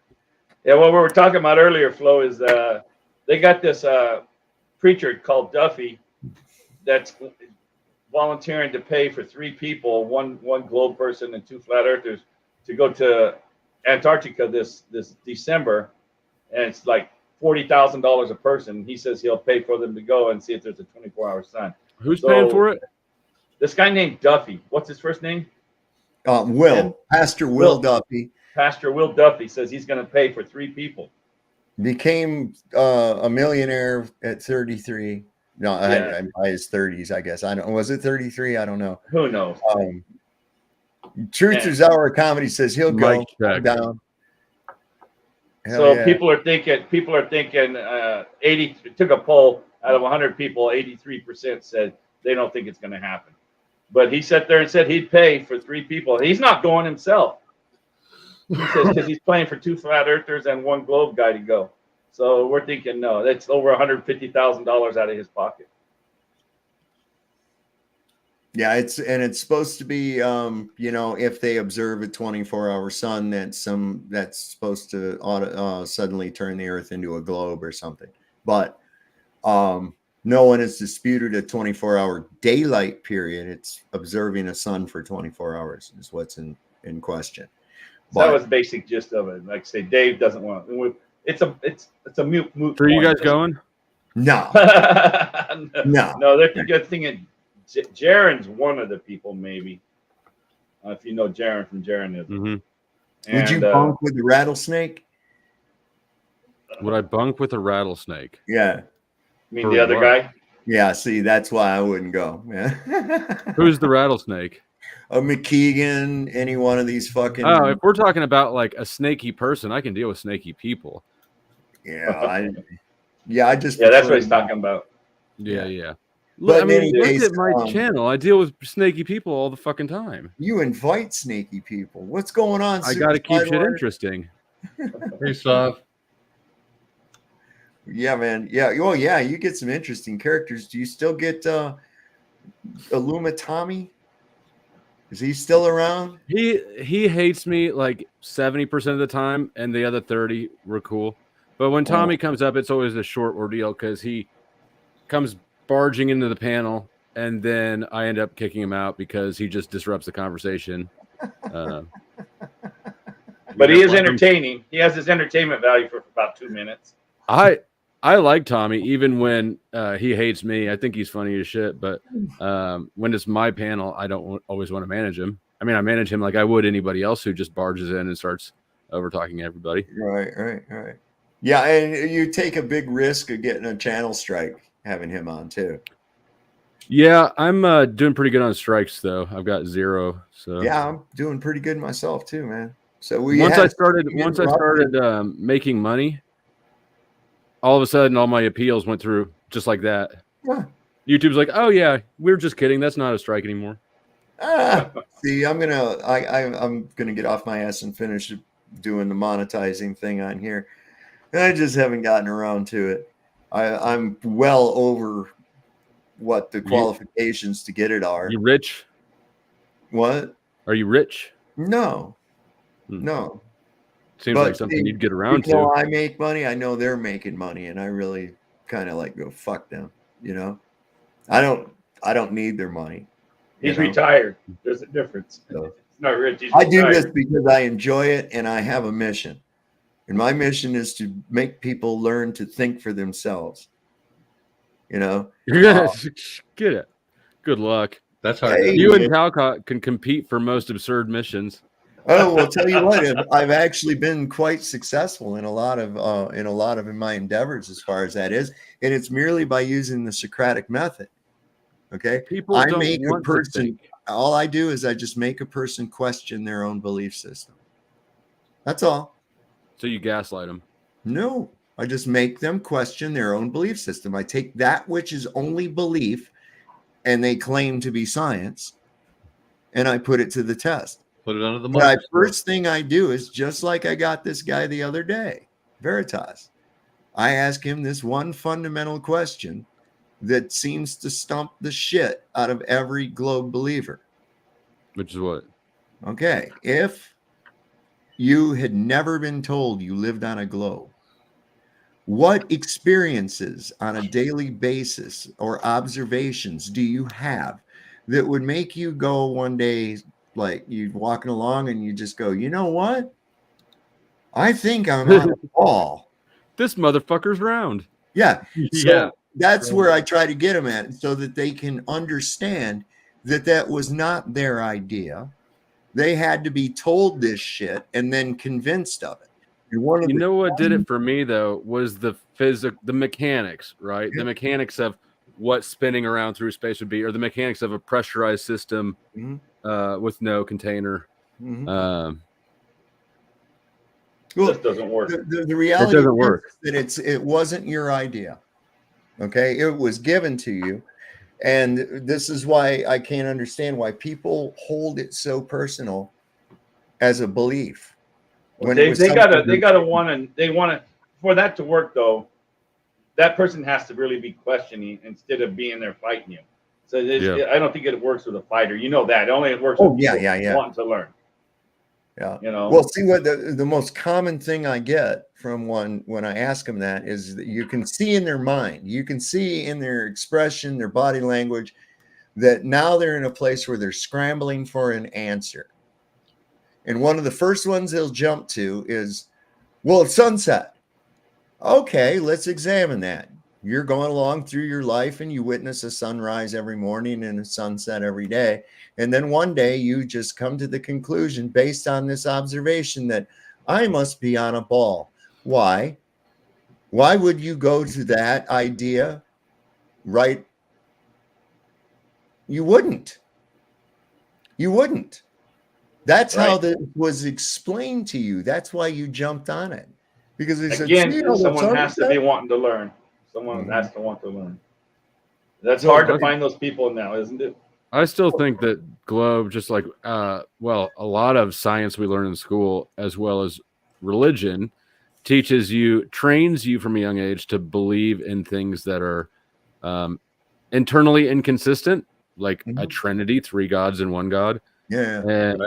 Or that are contrary to your experience, like whoosh. Yeah. And if you can convince people to do that with themselves, then you can get them to do anything. Absolutely. Right. Cognitive dissonance at its finest. If you take those into your core beliefs, well, then you have to defend it if you've built everything else upon it. But that traveling millions of miles an hour is just like, do you realize what you have to believe in this? And they don't want to hear that, right? Because they can't comprehend it, can they? Flo, they just can't. They cannot. They have to believe. Well, they can. That's why they get so mad. I know. People don't react volatilely to things that they actually know. If you told me this was a hammer, it wouldn't bother me a bit. No, I'm not going to argue with you. I'd be like, well, you're just poor guy. Yeah, you're not going to argue with it. You're not going to start a screwdrivers are not hammers channel. Right. Right. I think the same thing about atheists. They believe in God. They're just angry at him. I'm with you on that one 100%. Because they act angry at something they don't believe exists. Well, they're saying they don't believe in God is already confessing that there is a God. You know what I'm saying? I don't believe in God. Well, what's God? Well,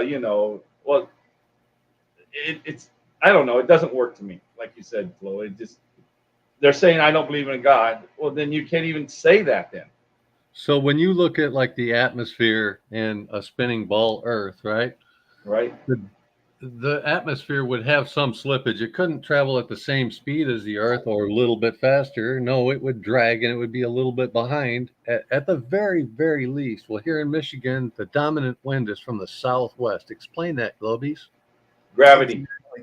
And listen, I'm telling you what, it's not going to move much because of the drag of the Earth. That's stupid. You can take a thing of dry ice sometime. I've seen it done before. You can put something on a drill that's got like a paddle to it and get it to spin around inside there. And of course, it's going to whirl the shit out of the mist that's in there. Put a ball on a stick in the chuck and put it down there and hit the trigger and see how much of that gas you can get to move around. You ain't going to get none of it to fucking move around because that's bullshit. See, they just throw this bullshit at you that you, at a young age, before you can critically think about it, right? Before you have critical thinking skills. And then they start stacking all this other bullshit on it. And it's when you come to the time where you finally, hopefully, do have those critical thinking skills, you start going back to those basics and going, wait a minute. You reminded me of what you said earlier, Dave. What movie were you talking about earlier you really liked? Was it The Matrix or something? What were you saying earlier? Oh, fuck. There was a movie you like. What you just said reminded me of what you said earlier. Now I can't remember. Sorry. I don't remember, man. This is like... Yeah, because it went right with what you were saying, you know? But yeah, it takes a lot of courage to be willing to take everything that you've ever believed in and put all those cards on the table and honestly face them. Oh God, I know. Whittle out the ones that you have not verified. You're not left with much. And that, like I said, that just takes a lot of courage to be willing to walk away and say, look, all I've got is 3 cards left. They're the ones that I've proven. I've got to start all over. That takes guts, man. Well, I think it took me not being smart. I never even graduated high school, so I'm just thinking, okay, I didn't know any of this shit. So when I heard it the first time, I said, well, this makes sense. And then they told me what we're supposed to believe on the earth, you know? Like Flo said, the one that got me is spinning so many different ways. Well, it didn't take me but a day or two to say, well, that ain't true. Because I didn't know I believed that, you know, to accept the ball. Exactly. You don't know. Did you know that, Mr. They built on top of it for you. Did you know that before you? Oh, Count of Monte Cristo. Count of Monte Cristo. Yeah, Count of Monte Cristo. Great movie. Yeah. Yeah, that's what we were talking about earlier. We just Good watched movie. that like a month ago. Really? Which I don't hardly. I like never watch movies, but we were in bed. I was like, I want to watch this movie. It's a good one, man. That's a great story. I like revenge movies. Oh, and that's got like the best of it too, right? Man on Fire. Have you seen Man on Fire? That shit's no, I haven't seen that. Oh yeah. I wish you had more time. Right. And then Denzel Washington has a new one out. I can't remember what it is. He's a retired sheriff or something living in the country in California. Cutting someone's fingers off while they're duct taped to the steering wheel is on my bucket list because dude. With the cigarette lighter. Yeah. So you see though that what happens is you have to like reevaluate, right? That's it. You have to reevaluate things, you know, all the time as you receive new information. That's it. You know, and if you can't do that, then you're not going to grow anywhere. But the bottom line is you have to clear out all the bullshit that somebody else put in your brain. That's it. Okay? You are in charge of the slate, man.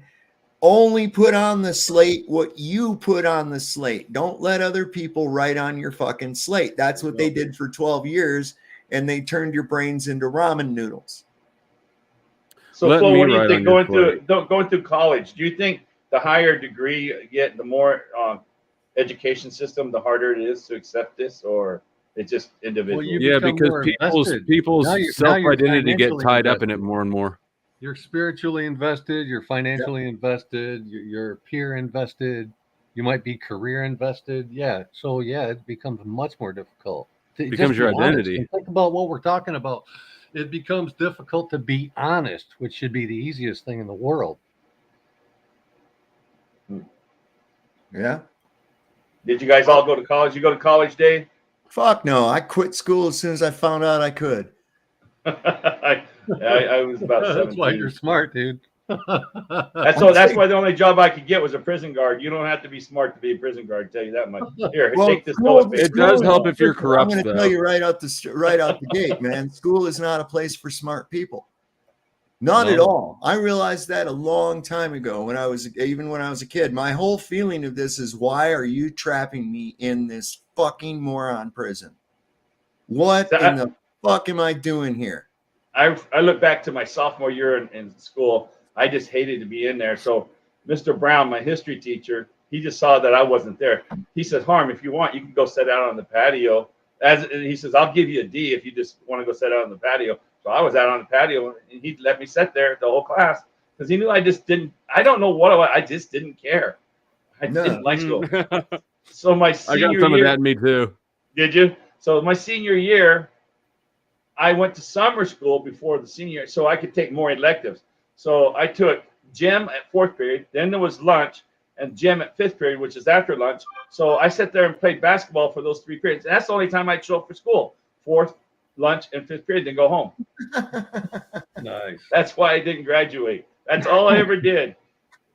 You know? I think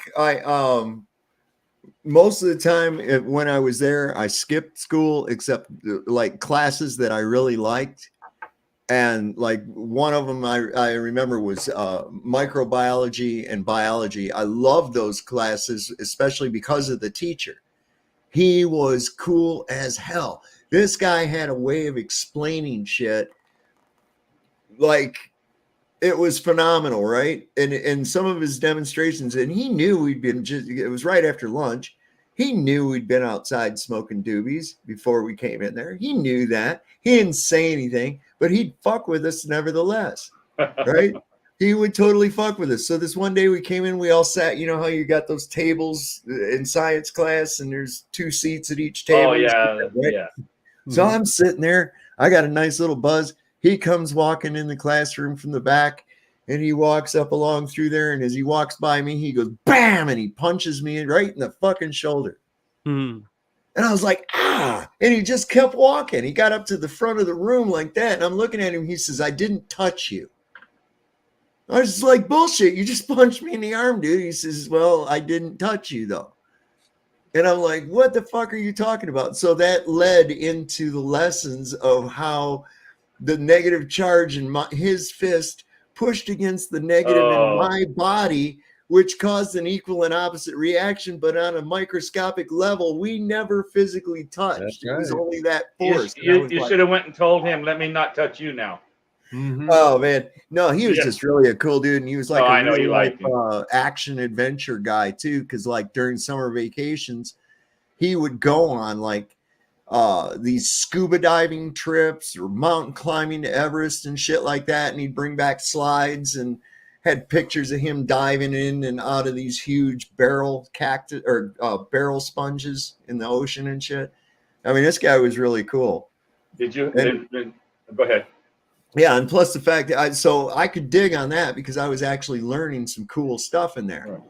But Flo, did you ever have a high school? Did you got more? Go ahead. I apologize. no, go ahead, man. I'm good. Flo, did you ever have a high school teacher that stuck out for you? Yeah, I had an English teacher who I liked better than the rest. He didn't go on badass adventures, but he was sort of the one who didn't sort of write me off as a troublemaker. There you go. He was pretty chill.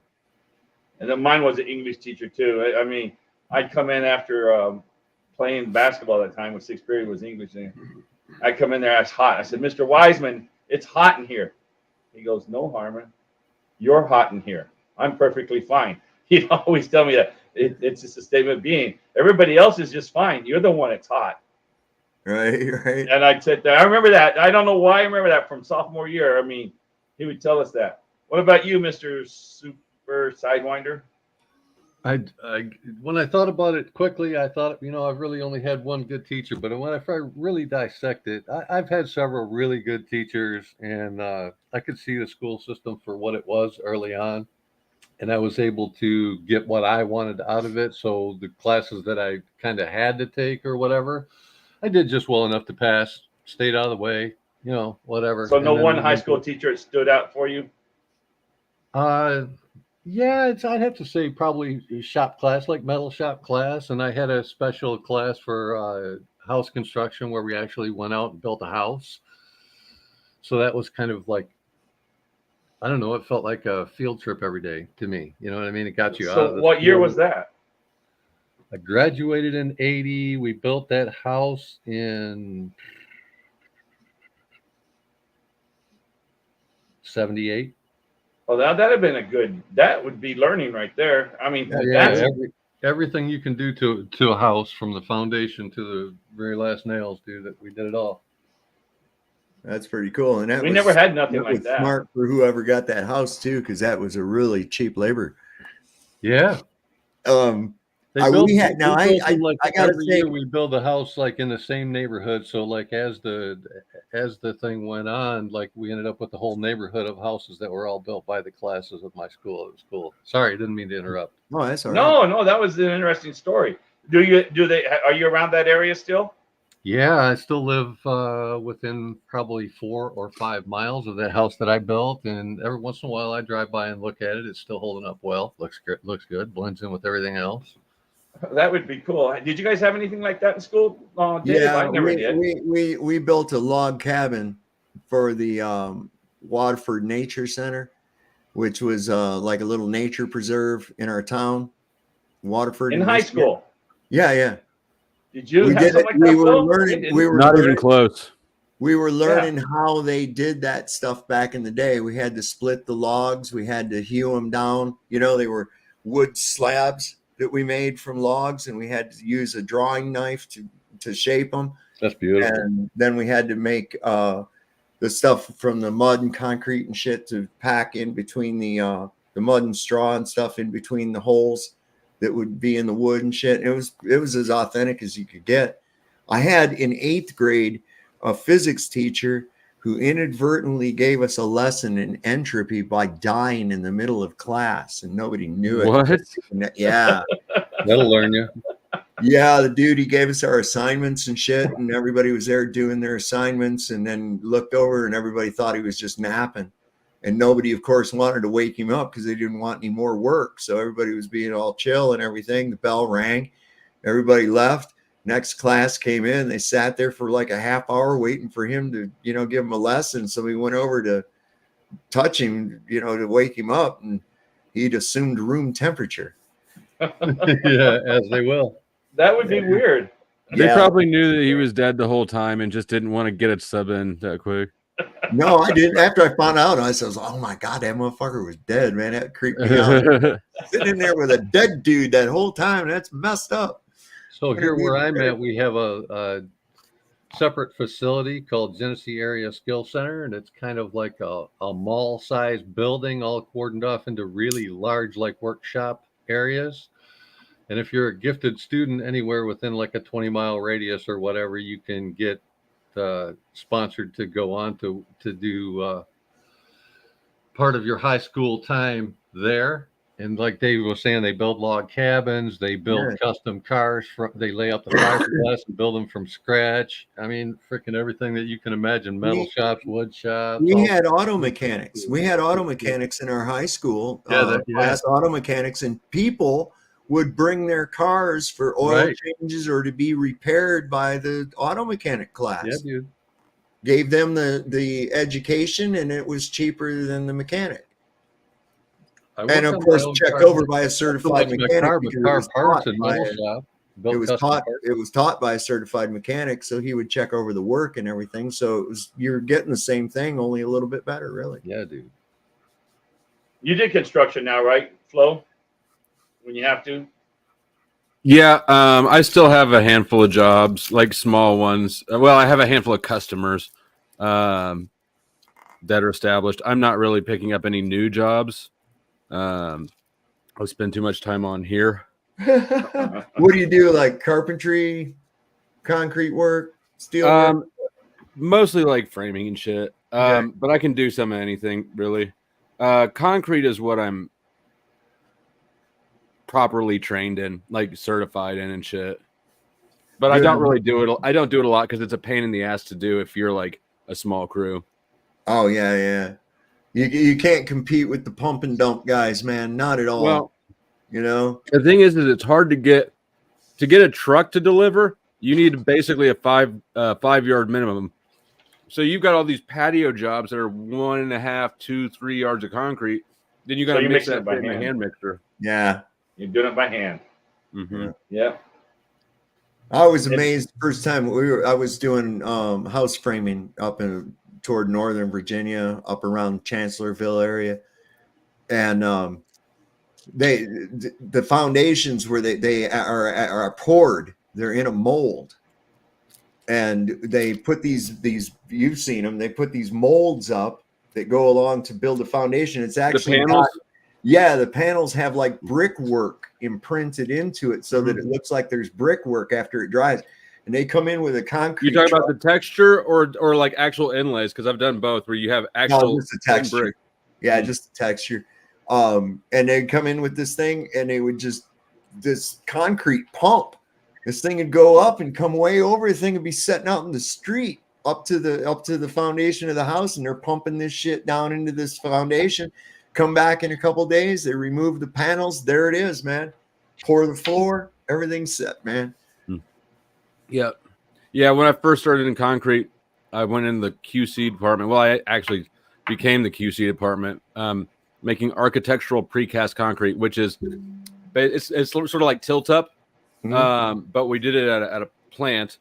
And yeah, you set up the bed, and it's walls basically for schools and office buildings, apartments, and stuff. And so those are very intricate with the embedded electrical boxes and and the decorative stuff. You might have retarder on there, so it's got a textured finish afterwards. You might have inlaid bricks, all sorts of things.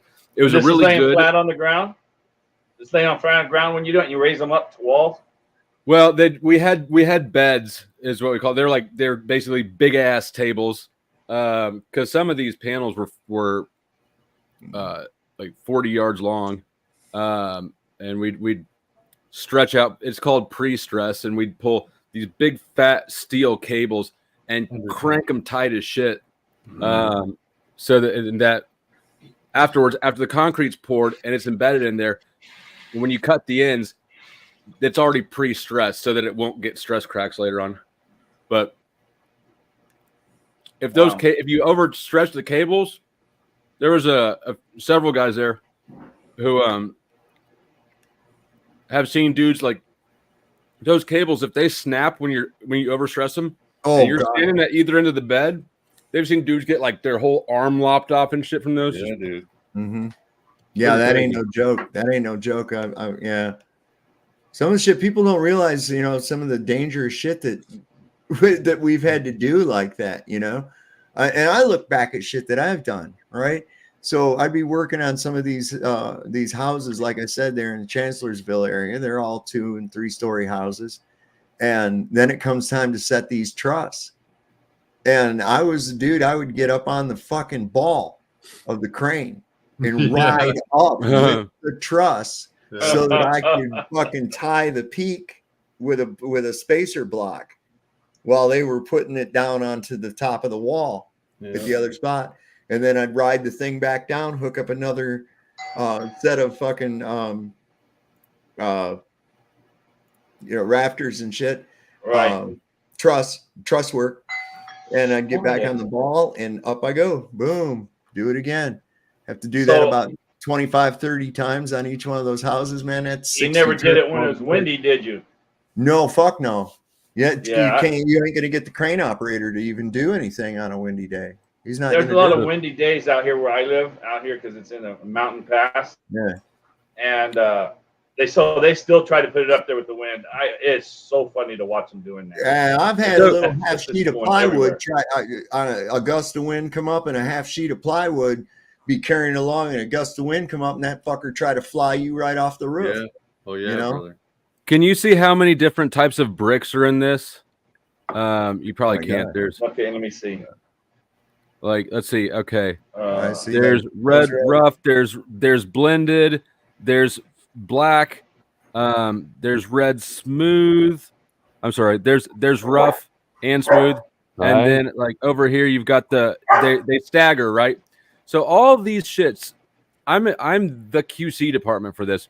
Every single one of these bricks has to be laid in a form before we pour them. And every single brick is exactly where it's supposed to be by the architect's design, which is insane.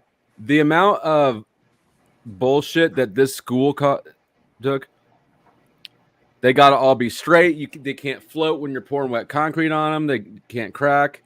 They got to, these two weren't too bad where they got big chunks, but you get these walls over here and where they're all staggered out and they got stripes running through random spots in the panel. Man, this school was a bitch. So it didn't have to be that fancy. It just, they wanted it, right? It didn't have to be. They put, architects can do whatever they want with schools because it's tax money. And so they take these opportunities to really demonstrate their flair. It was structural bling. It was insane. You did that one, huh? Yeah. Wow. Man, that's some work there. And I don't understand floating the bricks. You're saying floating the bricks. So what it is it's like on the beds we'd lay down. It's just a little plastic like liner, and it's the perfect size for those bricks. Those are flat. They're thin bricks. They're like an inch thick, and they sit in the form, the plastic liner, and then we would pour over the top of them, so that when you lift it up, there's bricks on the face, and it looks like they were laid, but they weren't. They were poured. I got you. And the concrete fills in where the mortar would naturally be. I got you. They're just embedded in the concrete. Yeah. So it has to be perfect then. That's that. It has to be perfect. and it has to stay perfect throughout the whole pour, right? Right. Like it can't splash and bounce a brick loose or Right. That's dumb. that shit Mr. pissed me Super off. I was Sidewinder, have you ever done something like that? Oh no. I've worked in construction in many different facets, but nothing like that. No. I remember we did this porch. That they poured the concrete, and then after it was leveled,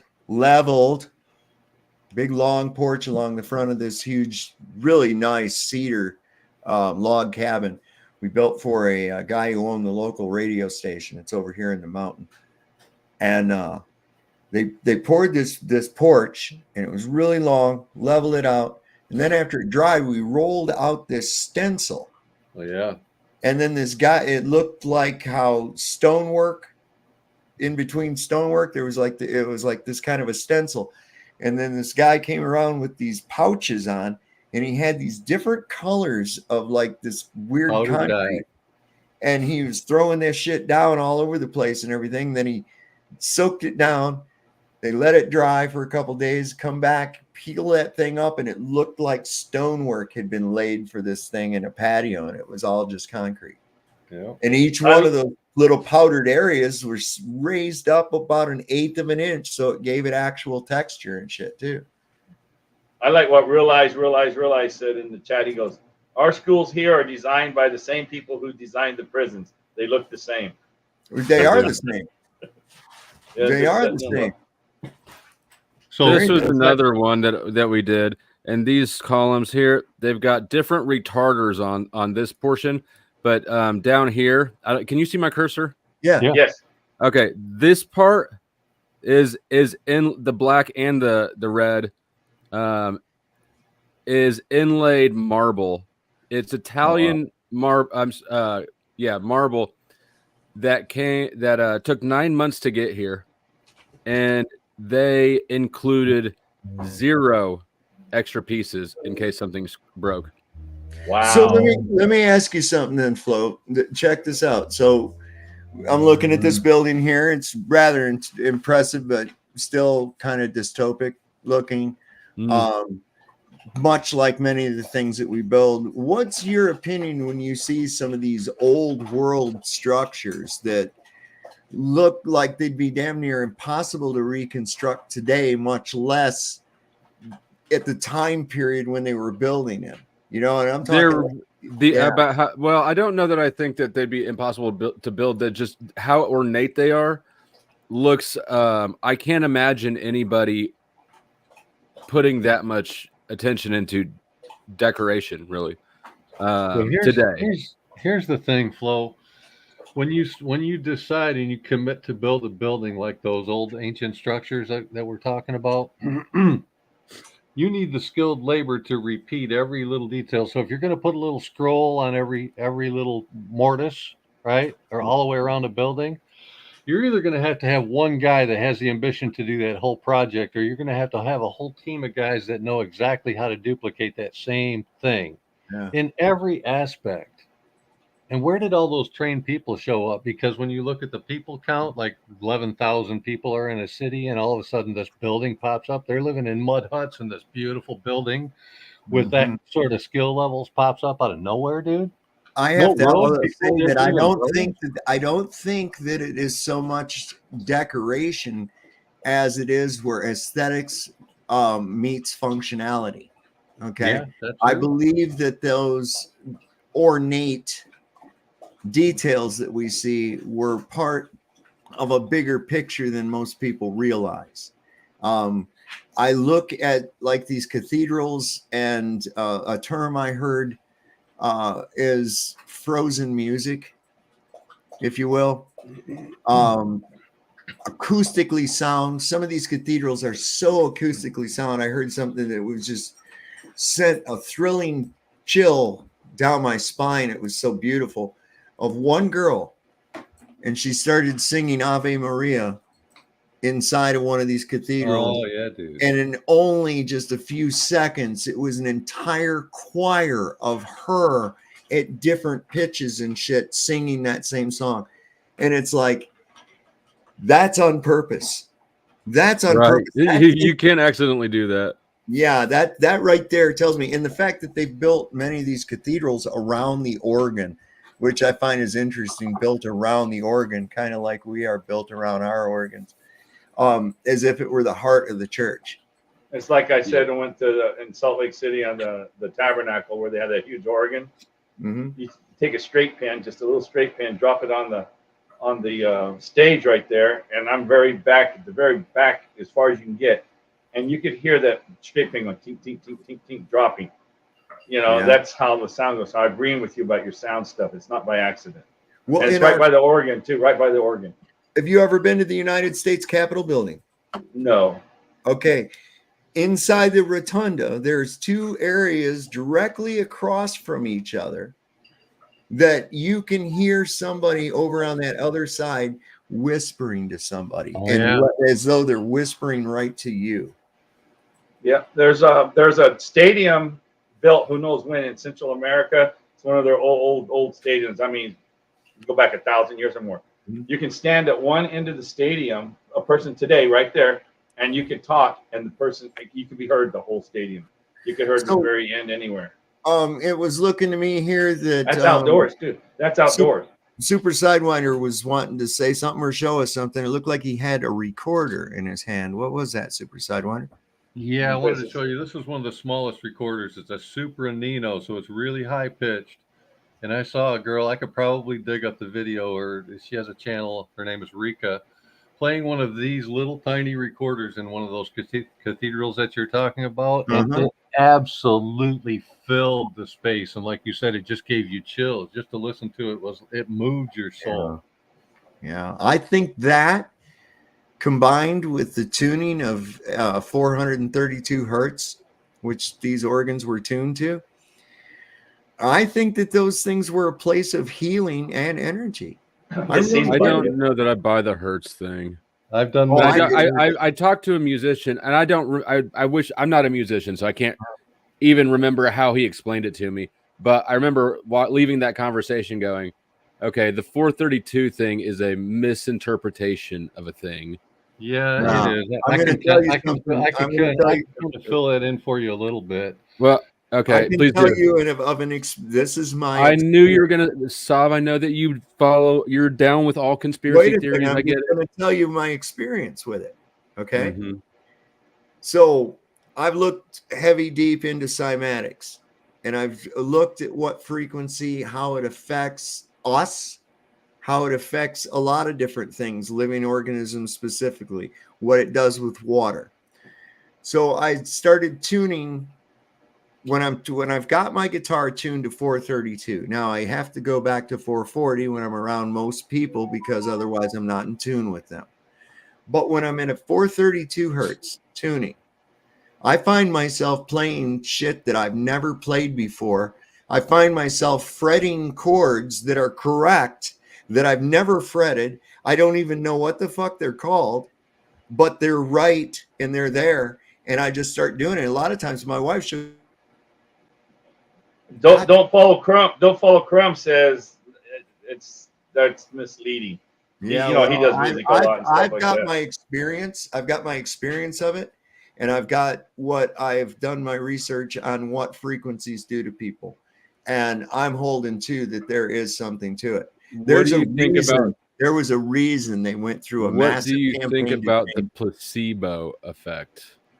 The placebo effect. I don't think it's proof that we can heal ourselves with our thoughts. So if you and you're healed by faith alone, right? Your faith has healed you, or whatever it was, right? If you believe in the 432, I'm not surprised at all you're going to play better. No, what happened was I wasn't onto any idea of it being better or worse or anything else like that. I had just heard that, I didn't know Jimi Hendrix tuned down to that. Let's see how that Did you hear it's 428 now? The Mandela happened again. Oh, Lord. Well, either way, I went into the whole thing and I was like, okay, well, that's interesting to keep in mind. Some musicians do tune to this. And I was comparing like the differences and just how it sounded. But then when I inadvertently started having these experiences to where I was like I said, I'm playing chords that I've never learned. I don't know what they're called, but they're correct. I'm playing songs that I've never even learned or tried to learn. Like, because it was 432. I was sitting here just fucking around, and I started playing a Bryan Adams song.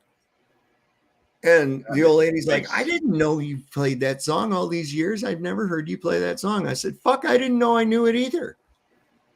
And it's like, you know, what the hell? So I find that when I'm playing in that frequency, that I drift where I'm not even really there. I'm just part of something that's going on. I don't know. Isn't there only one note that's 432? All the other notes are different. Isn't it just it's middle C to 432? No, it's the A. It's the A above middle C. Yeah. A above middle C, and that's the only one. Yes, right? Exactly. But the rest of the frequencies all fall in line with that because they're all tuned based off of that very frequency right there. If you look at the numbers that represent all of those frequencies, they're all crazy, like very odd numbers, and so they just picked a number that was nice and well rounded. And that's how we ended up with A as a reference point. Instead of middle C, it's A because that's the closest to middle C that has an even number. As far as if you look at the research into the frequencies thing, if you go back far enough, you'll find that is rooted in the tones of creation, what they call God's original solfeggio, which is a 6-note scale. Solfeggio, yeah. Solfeggio scale, yeah. And so then it moved to 417 was actually the first largely adopted scale that would have gone all the way back to the organs that we're talking about, Dave. I think you're mistaken thinking those are 432. Those were tuned to 417. And then it did go actually, Flow State, you're right, it went to 428, but that's not a Mandela effect, a new thing that happened between 417 and 432. They landed on 428. Well, anytime you set a standard, all the instruments going forward from that point become tuned to that frequency. The piano being the biggest of the influencers because you can't just walk in and retune a piano quickly. Some instruments you can, some instruments you can't. I'm a harmonica player. I can't go through and tune every reed and every one of my harmonicas to suit a different key. That's why they make harmonicas in different keys. Right. Exactly. It's like I don't know. I'm not a harmonica player, but I believe there's at least like 4 or 5 different keys of harmonica, if not more. You're going to play diatonic harmonicas, you need one in every key, and then you'll probably want some of the ones that end up being high pitched in low variants. So like the top of the scale in diatonic harmonicas is F sharp. That's the highest pitch. And so that's not a very common key, but the one half step down, the F is a very common harmonica, but it's very high pitch. So you probably want a low F. So most real harmonica players end up with 14 or 15 harmonicas. You ever seen 8 or 9? You ever seen this thing? You ever seen this thing? Yeah, it's a glass harp. Ben Franklin saw a woman playing a set of water-tuned wine glasses and thought that this would be a more convenient arrangement. He wanted to do away with the water tuning and wanted to have a lot more glasses and be able to play more than 2 at a time. So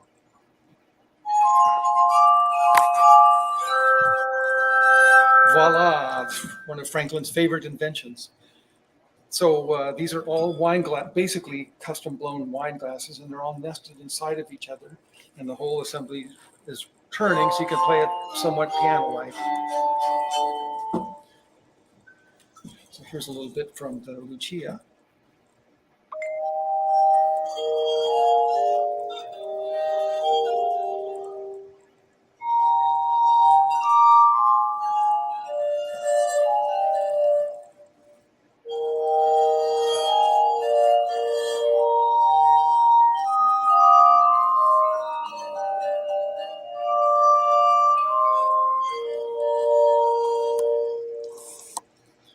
And Mozart also wrote some music for it. Here's a bit of a solo piece that he wrote.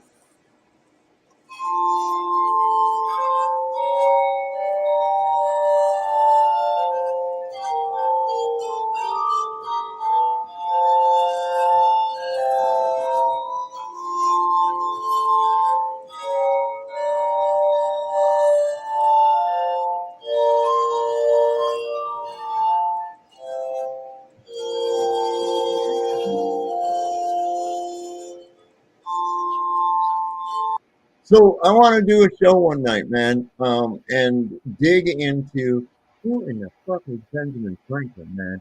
This guy is such an enigma. He really. Well, what was that proving? What was that proving right there? I don't get what. I wasn't proving anything. Globe Earth. I was just showing this glass.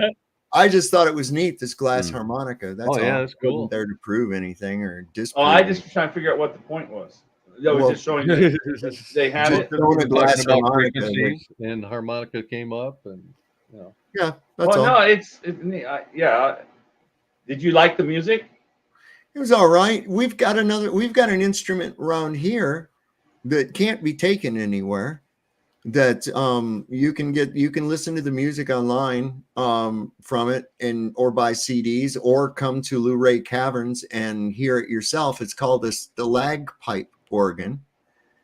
And what they've done is they've got this keyboard of an organ hooked up to these little electronic rubber mallets, and they've got different stalactites and stalagmites throughout the cave. wow, Tuned to the note for the key, and they actually play the cavern. And it's really a beautiful, unique sound because these things are made of calcite, and it gives this ringing sensation, even more clear than that what you got from the glass harmonica. So They had to have really a good musical ear and to be able to figure that out. Whoever that is good in music, I bet. Yeah, it's really a neat thing. They call it the Great Stalacpipe organ at Luray Caverns. You can do a YouTube search and find it and listen to it. They sell CDs of classical music played on the caverns. Really an interesting thing. But I was going to tell Flo real quick. I was going to say, just flashback because I was trying to get it when he was doing all that building stuff with the marble. He came in. This one guy in the chat, his name's N Rim. He says he built a Lego log cabin when he was a kid. Does that count? Sure. Why not? I'm just messing. I was more of a pirate ship guy myself, but yes, absolutely it counts. So who's old enough to have had wooden Lincoln logs? I did. I am. Those ships were boring as fuck. Oh, get out of here. It was the most boring building toy there was. We had Connects, Legos, Tinker Toys, Lincoln Logs. Lincoln Logs were lame. No, Lincoln Logs. Didn't we all have erector sets? You could set up little erector sets. Yep. You set up little army posts. We know that you're old, Dave. Little army guys, right? And then what you do is you take one of them green roof slats and you take one of those little short logs. Oh my and gosh. you make yourself a fucking catapult, and you're sitting there bombing them guys, man. Did you have one of those hoops that you roll with a stick? Oh yeah, yeah. They found out that caused ADD, though. So Jacks were another stupid toy. No, jacks were pretty cool. I got pretty good at that. You got to bounce. You didn't have pick up so many at a time like that. You get to more or less than what you're supposed to pick up at a time, you lose. They didn't have tops when you were young, did they, Flo? They were gone by your age. The like a dreidel top. No, you take a top. Is take a wrapped string around it, you'd fling it out there, and it would spin. Mm-mm. You remember those, Flo? I mean, I Dave, those. I'm sure. I remember those. Those were really big tops, and you could pick it up on a string and make it walk. Pogs, Rumham. I was just about to say Pogs. Yes, Pogs were the shit. Do you remember Oh Wizard? my God. Do you remember Wizard? That was a type of top. It had like this little rubber, and you'd rub it, and yeah, you would get it spinning like that on the thing, and then let it set, and the thing would sit there and go for the longest ass time too, man. My dad got into Pogs too.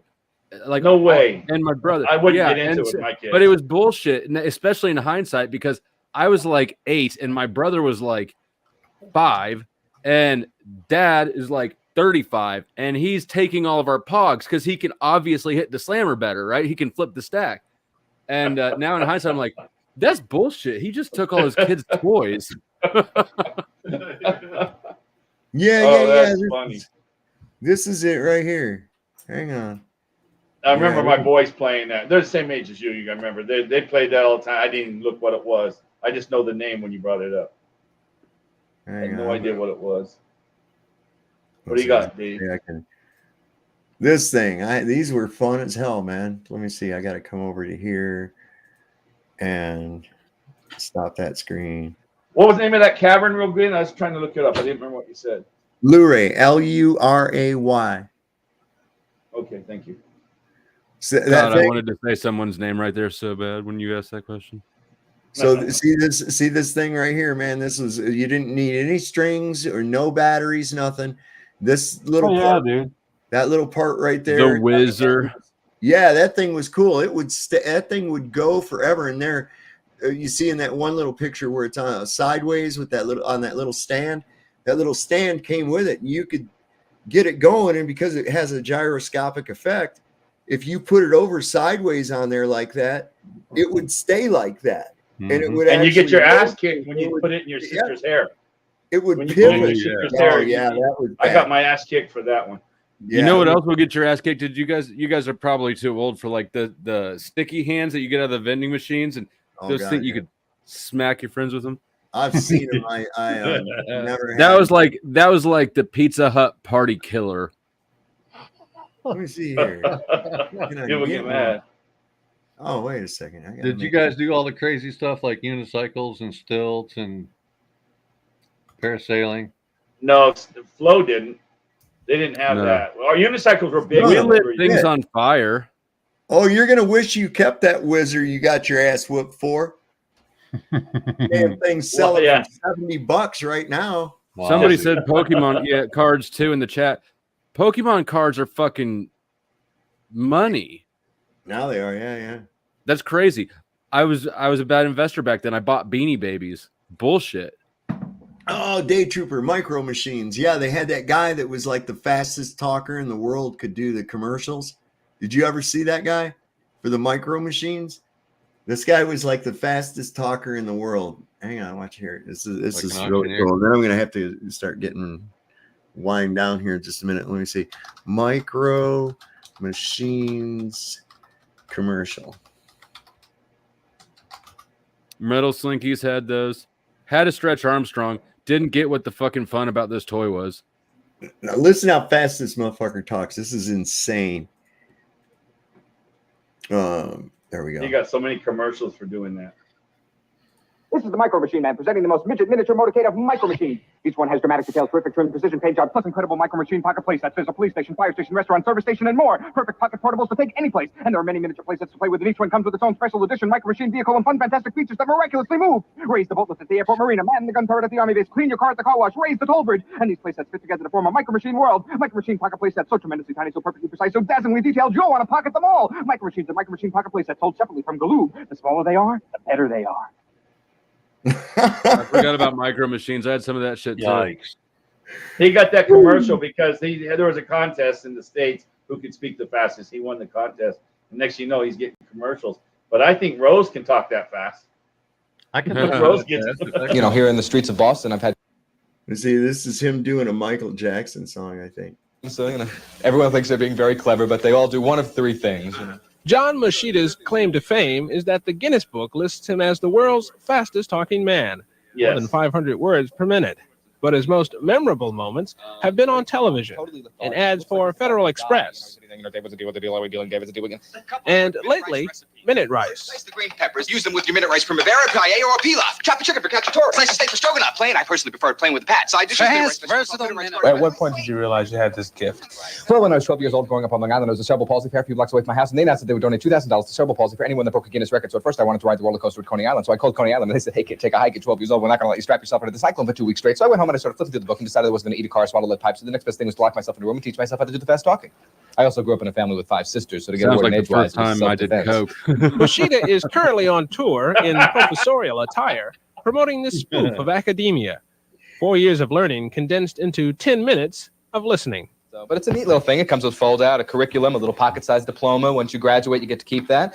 And it's orientation, biology, psychology, philosophy, political science, Roman studies, physics, visual arts, comparative literature, economics, and football. Look what I whipped up with Minute Rice. Minute Rice garden, medley, Chinese chicken, and seafood cacciatore. Maybe we'll move on to Mexican beef and Minute Rice and chicken amadillo. Do you ever like trip over a word or something there? I mean, do you? Generally what will happen, especially if I'm doing an industrial Damn, this film or dude's making something, me I'm hungry. trying to get 6 pages of dialogue out, and I'm sitting there, and I never memorize the things because they change them at every last minute. So I'm looking right into the camera, and it's a teleprompter there, and I'm reading it, and I'll mispronounce a word that nobody will catch. I mean, it won't be a bad mispronunciation, but it'll be wrong, and my brain will hear it. But I'll keep going because nobody stopped me. And about 6 words later, the brain goes, "Whoa, you can't get away with that!" And all of a sudden, and I go, "What'd you stop? It was great. It was great." I said, "No, I mispronounced that word 4 paragraphs back."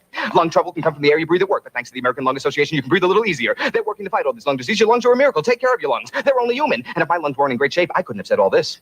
The reason you were put into the Guinness Book, by the way, was because you sang the song You Got Trouble. Right, okay. from the Music Man. Can you give us a little bit of that? I'll give it a shot. I haven't done it in a while here, so let's see. Freddie, because we're in a situation, you do not wish to challenge you when I wrote the caliber is indicated by the presence of the pool table in your community. Wake up, my friends right here, stay to right here, River City, West River, good place. My friend same was my friend stating the hours I spent with the crew in my hand, golden, kind of persons at Cool and Key 9. So it's a little fast to understand, but when they slow it down. Wait a minute. Fuck. He made a career out of talking fast. Is that crazy? That's crazy. Ain't that something, man? That is something, man. That is Yeah, that I is. remember that. I like that. He says I grew up in a house with 5 sisters, so He had to get a word in. That would be a nightmare. Yeah, that was perfect. Hey, thank you for letting me be on, Dave. I appreciate it. Flo and Yeah. Sidewinder, thank you so much. Harmon have a and good Flo, night. I've never been on a panel with either one of you. It's nice to meet both of you. Nice to meet you guys too. Thanks, Dave. Salutes to the chat. all right. Yeah. Dave, I well, put a link in the private chat for a mix that I did with Crumb because Crumb came up in the conversation. If you want, you can play it on the way out. If not, I'll catch you soon. Oh, let me see which right there. Hang on a second. Let me see. Top of the private chat says me and Crumb right above it. All right, hang on a second. Let me. My thing is fucking up. Hold on a second. Yeah, I hate when my I thing goes have all to first stop that now. I'm going to stop sharing this. I'm going to get rid of that. I'm going to bring this over here. Then we're going to bring this back up. All right. Well, now I think I'm just about ready. And we're just going to go out with this. Mr. Super Sidewinder and Crumb, they did this tune and it's a jam. I don't know. I've not listened to it. This is going to be new for y'all. And it's an original. 6 minutes long. Yeah, That's long airtime now. You know what the radio stations say about that. I'm just kidding. Worth every minute. We'll have it worth every minute. And Yeah. so I'm going to bring that up, and I want to thank everybody that joined up in the chat tonight. Anybody who donated to Sovereign Soul Unchained Mind channel through Cash App or PayPal, thank you so much. And until next time, don't forget, the Lord loves a working man. Don't trust Whitey, and see your doctor and get rid of him because he'll probably kill you. Good night, everybody. Enjoy the music.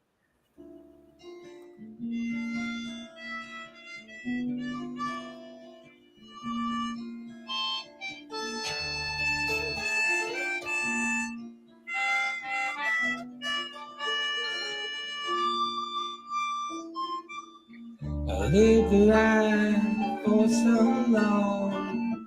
It's sad that I have to write this song.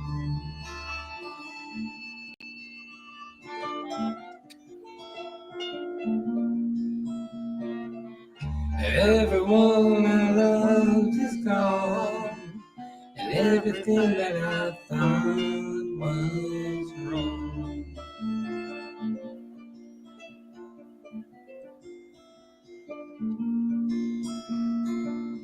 I always wondered why I was so sad.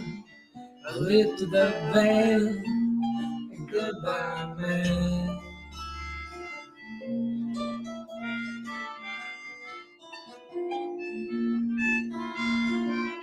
The world is not what it seems.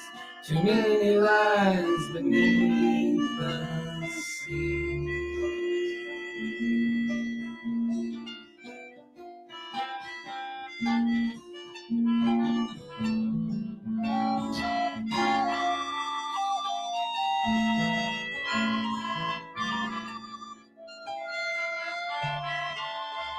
Standing there in your room, I'm telling you that the earth's not alone.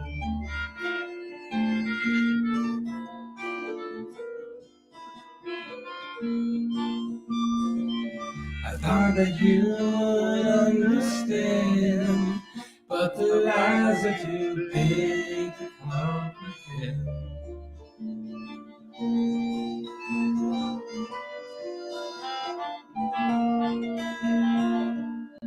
I tried to show you what is real, and now I question you and the way you feel.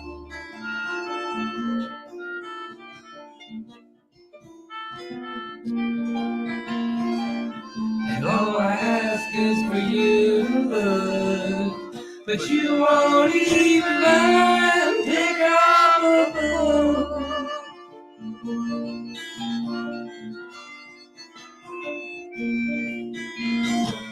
And now my eyes are opening, and you're still asleep.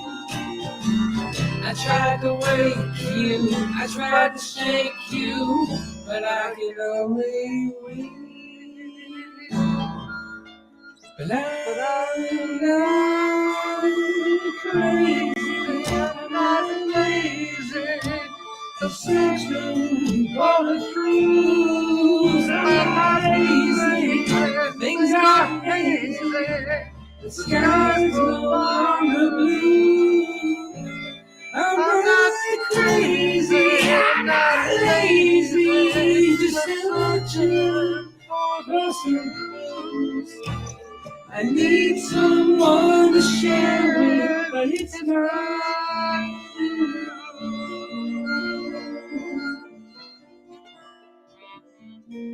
No, it's not you.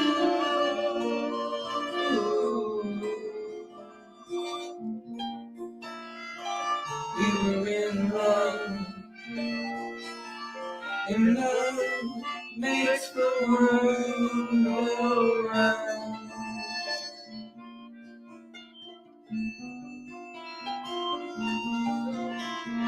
But it was all lies, and you can't understand the new love that I found.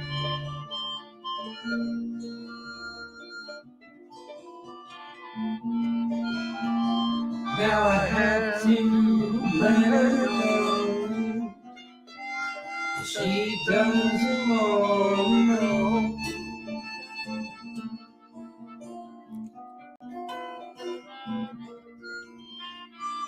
Our worlds are never far apart. You are spinning, it breaks my heart.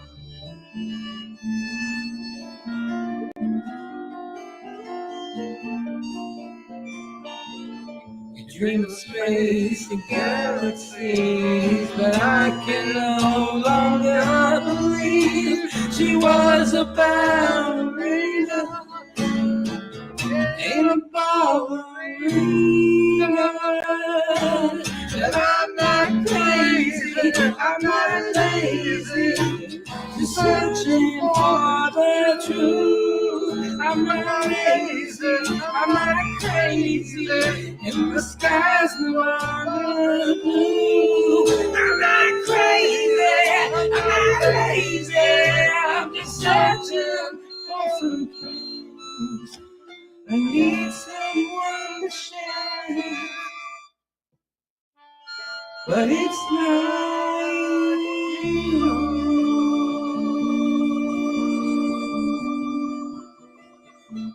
No, it's not.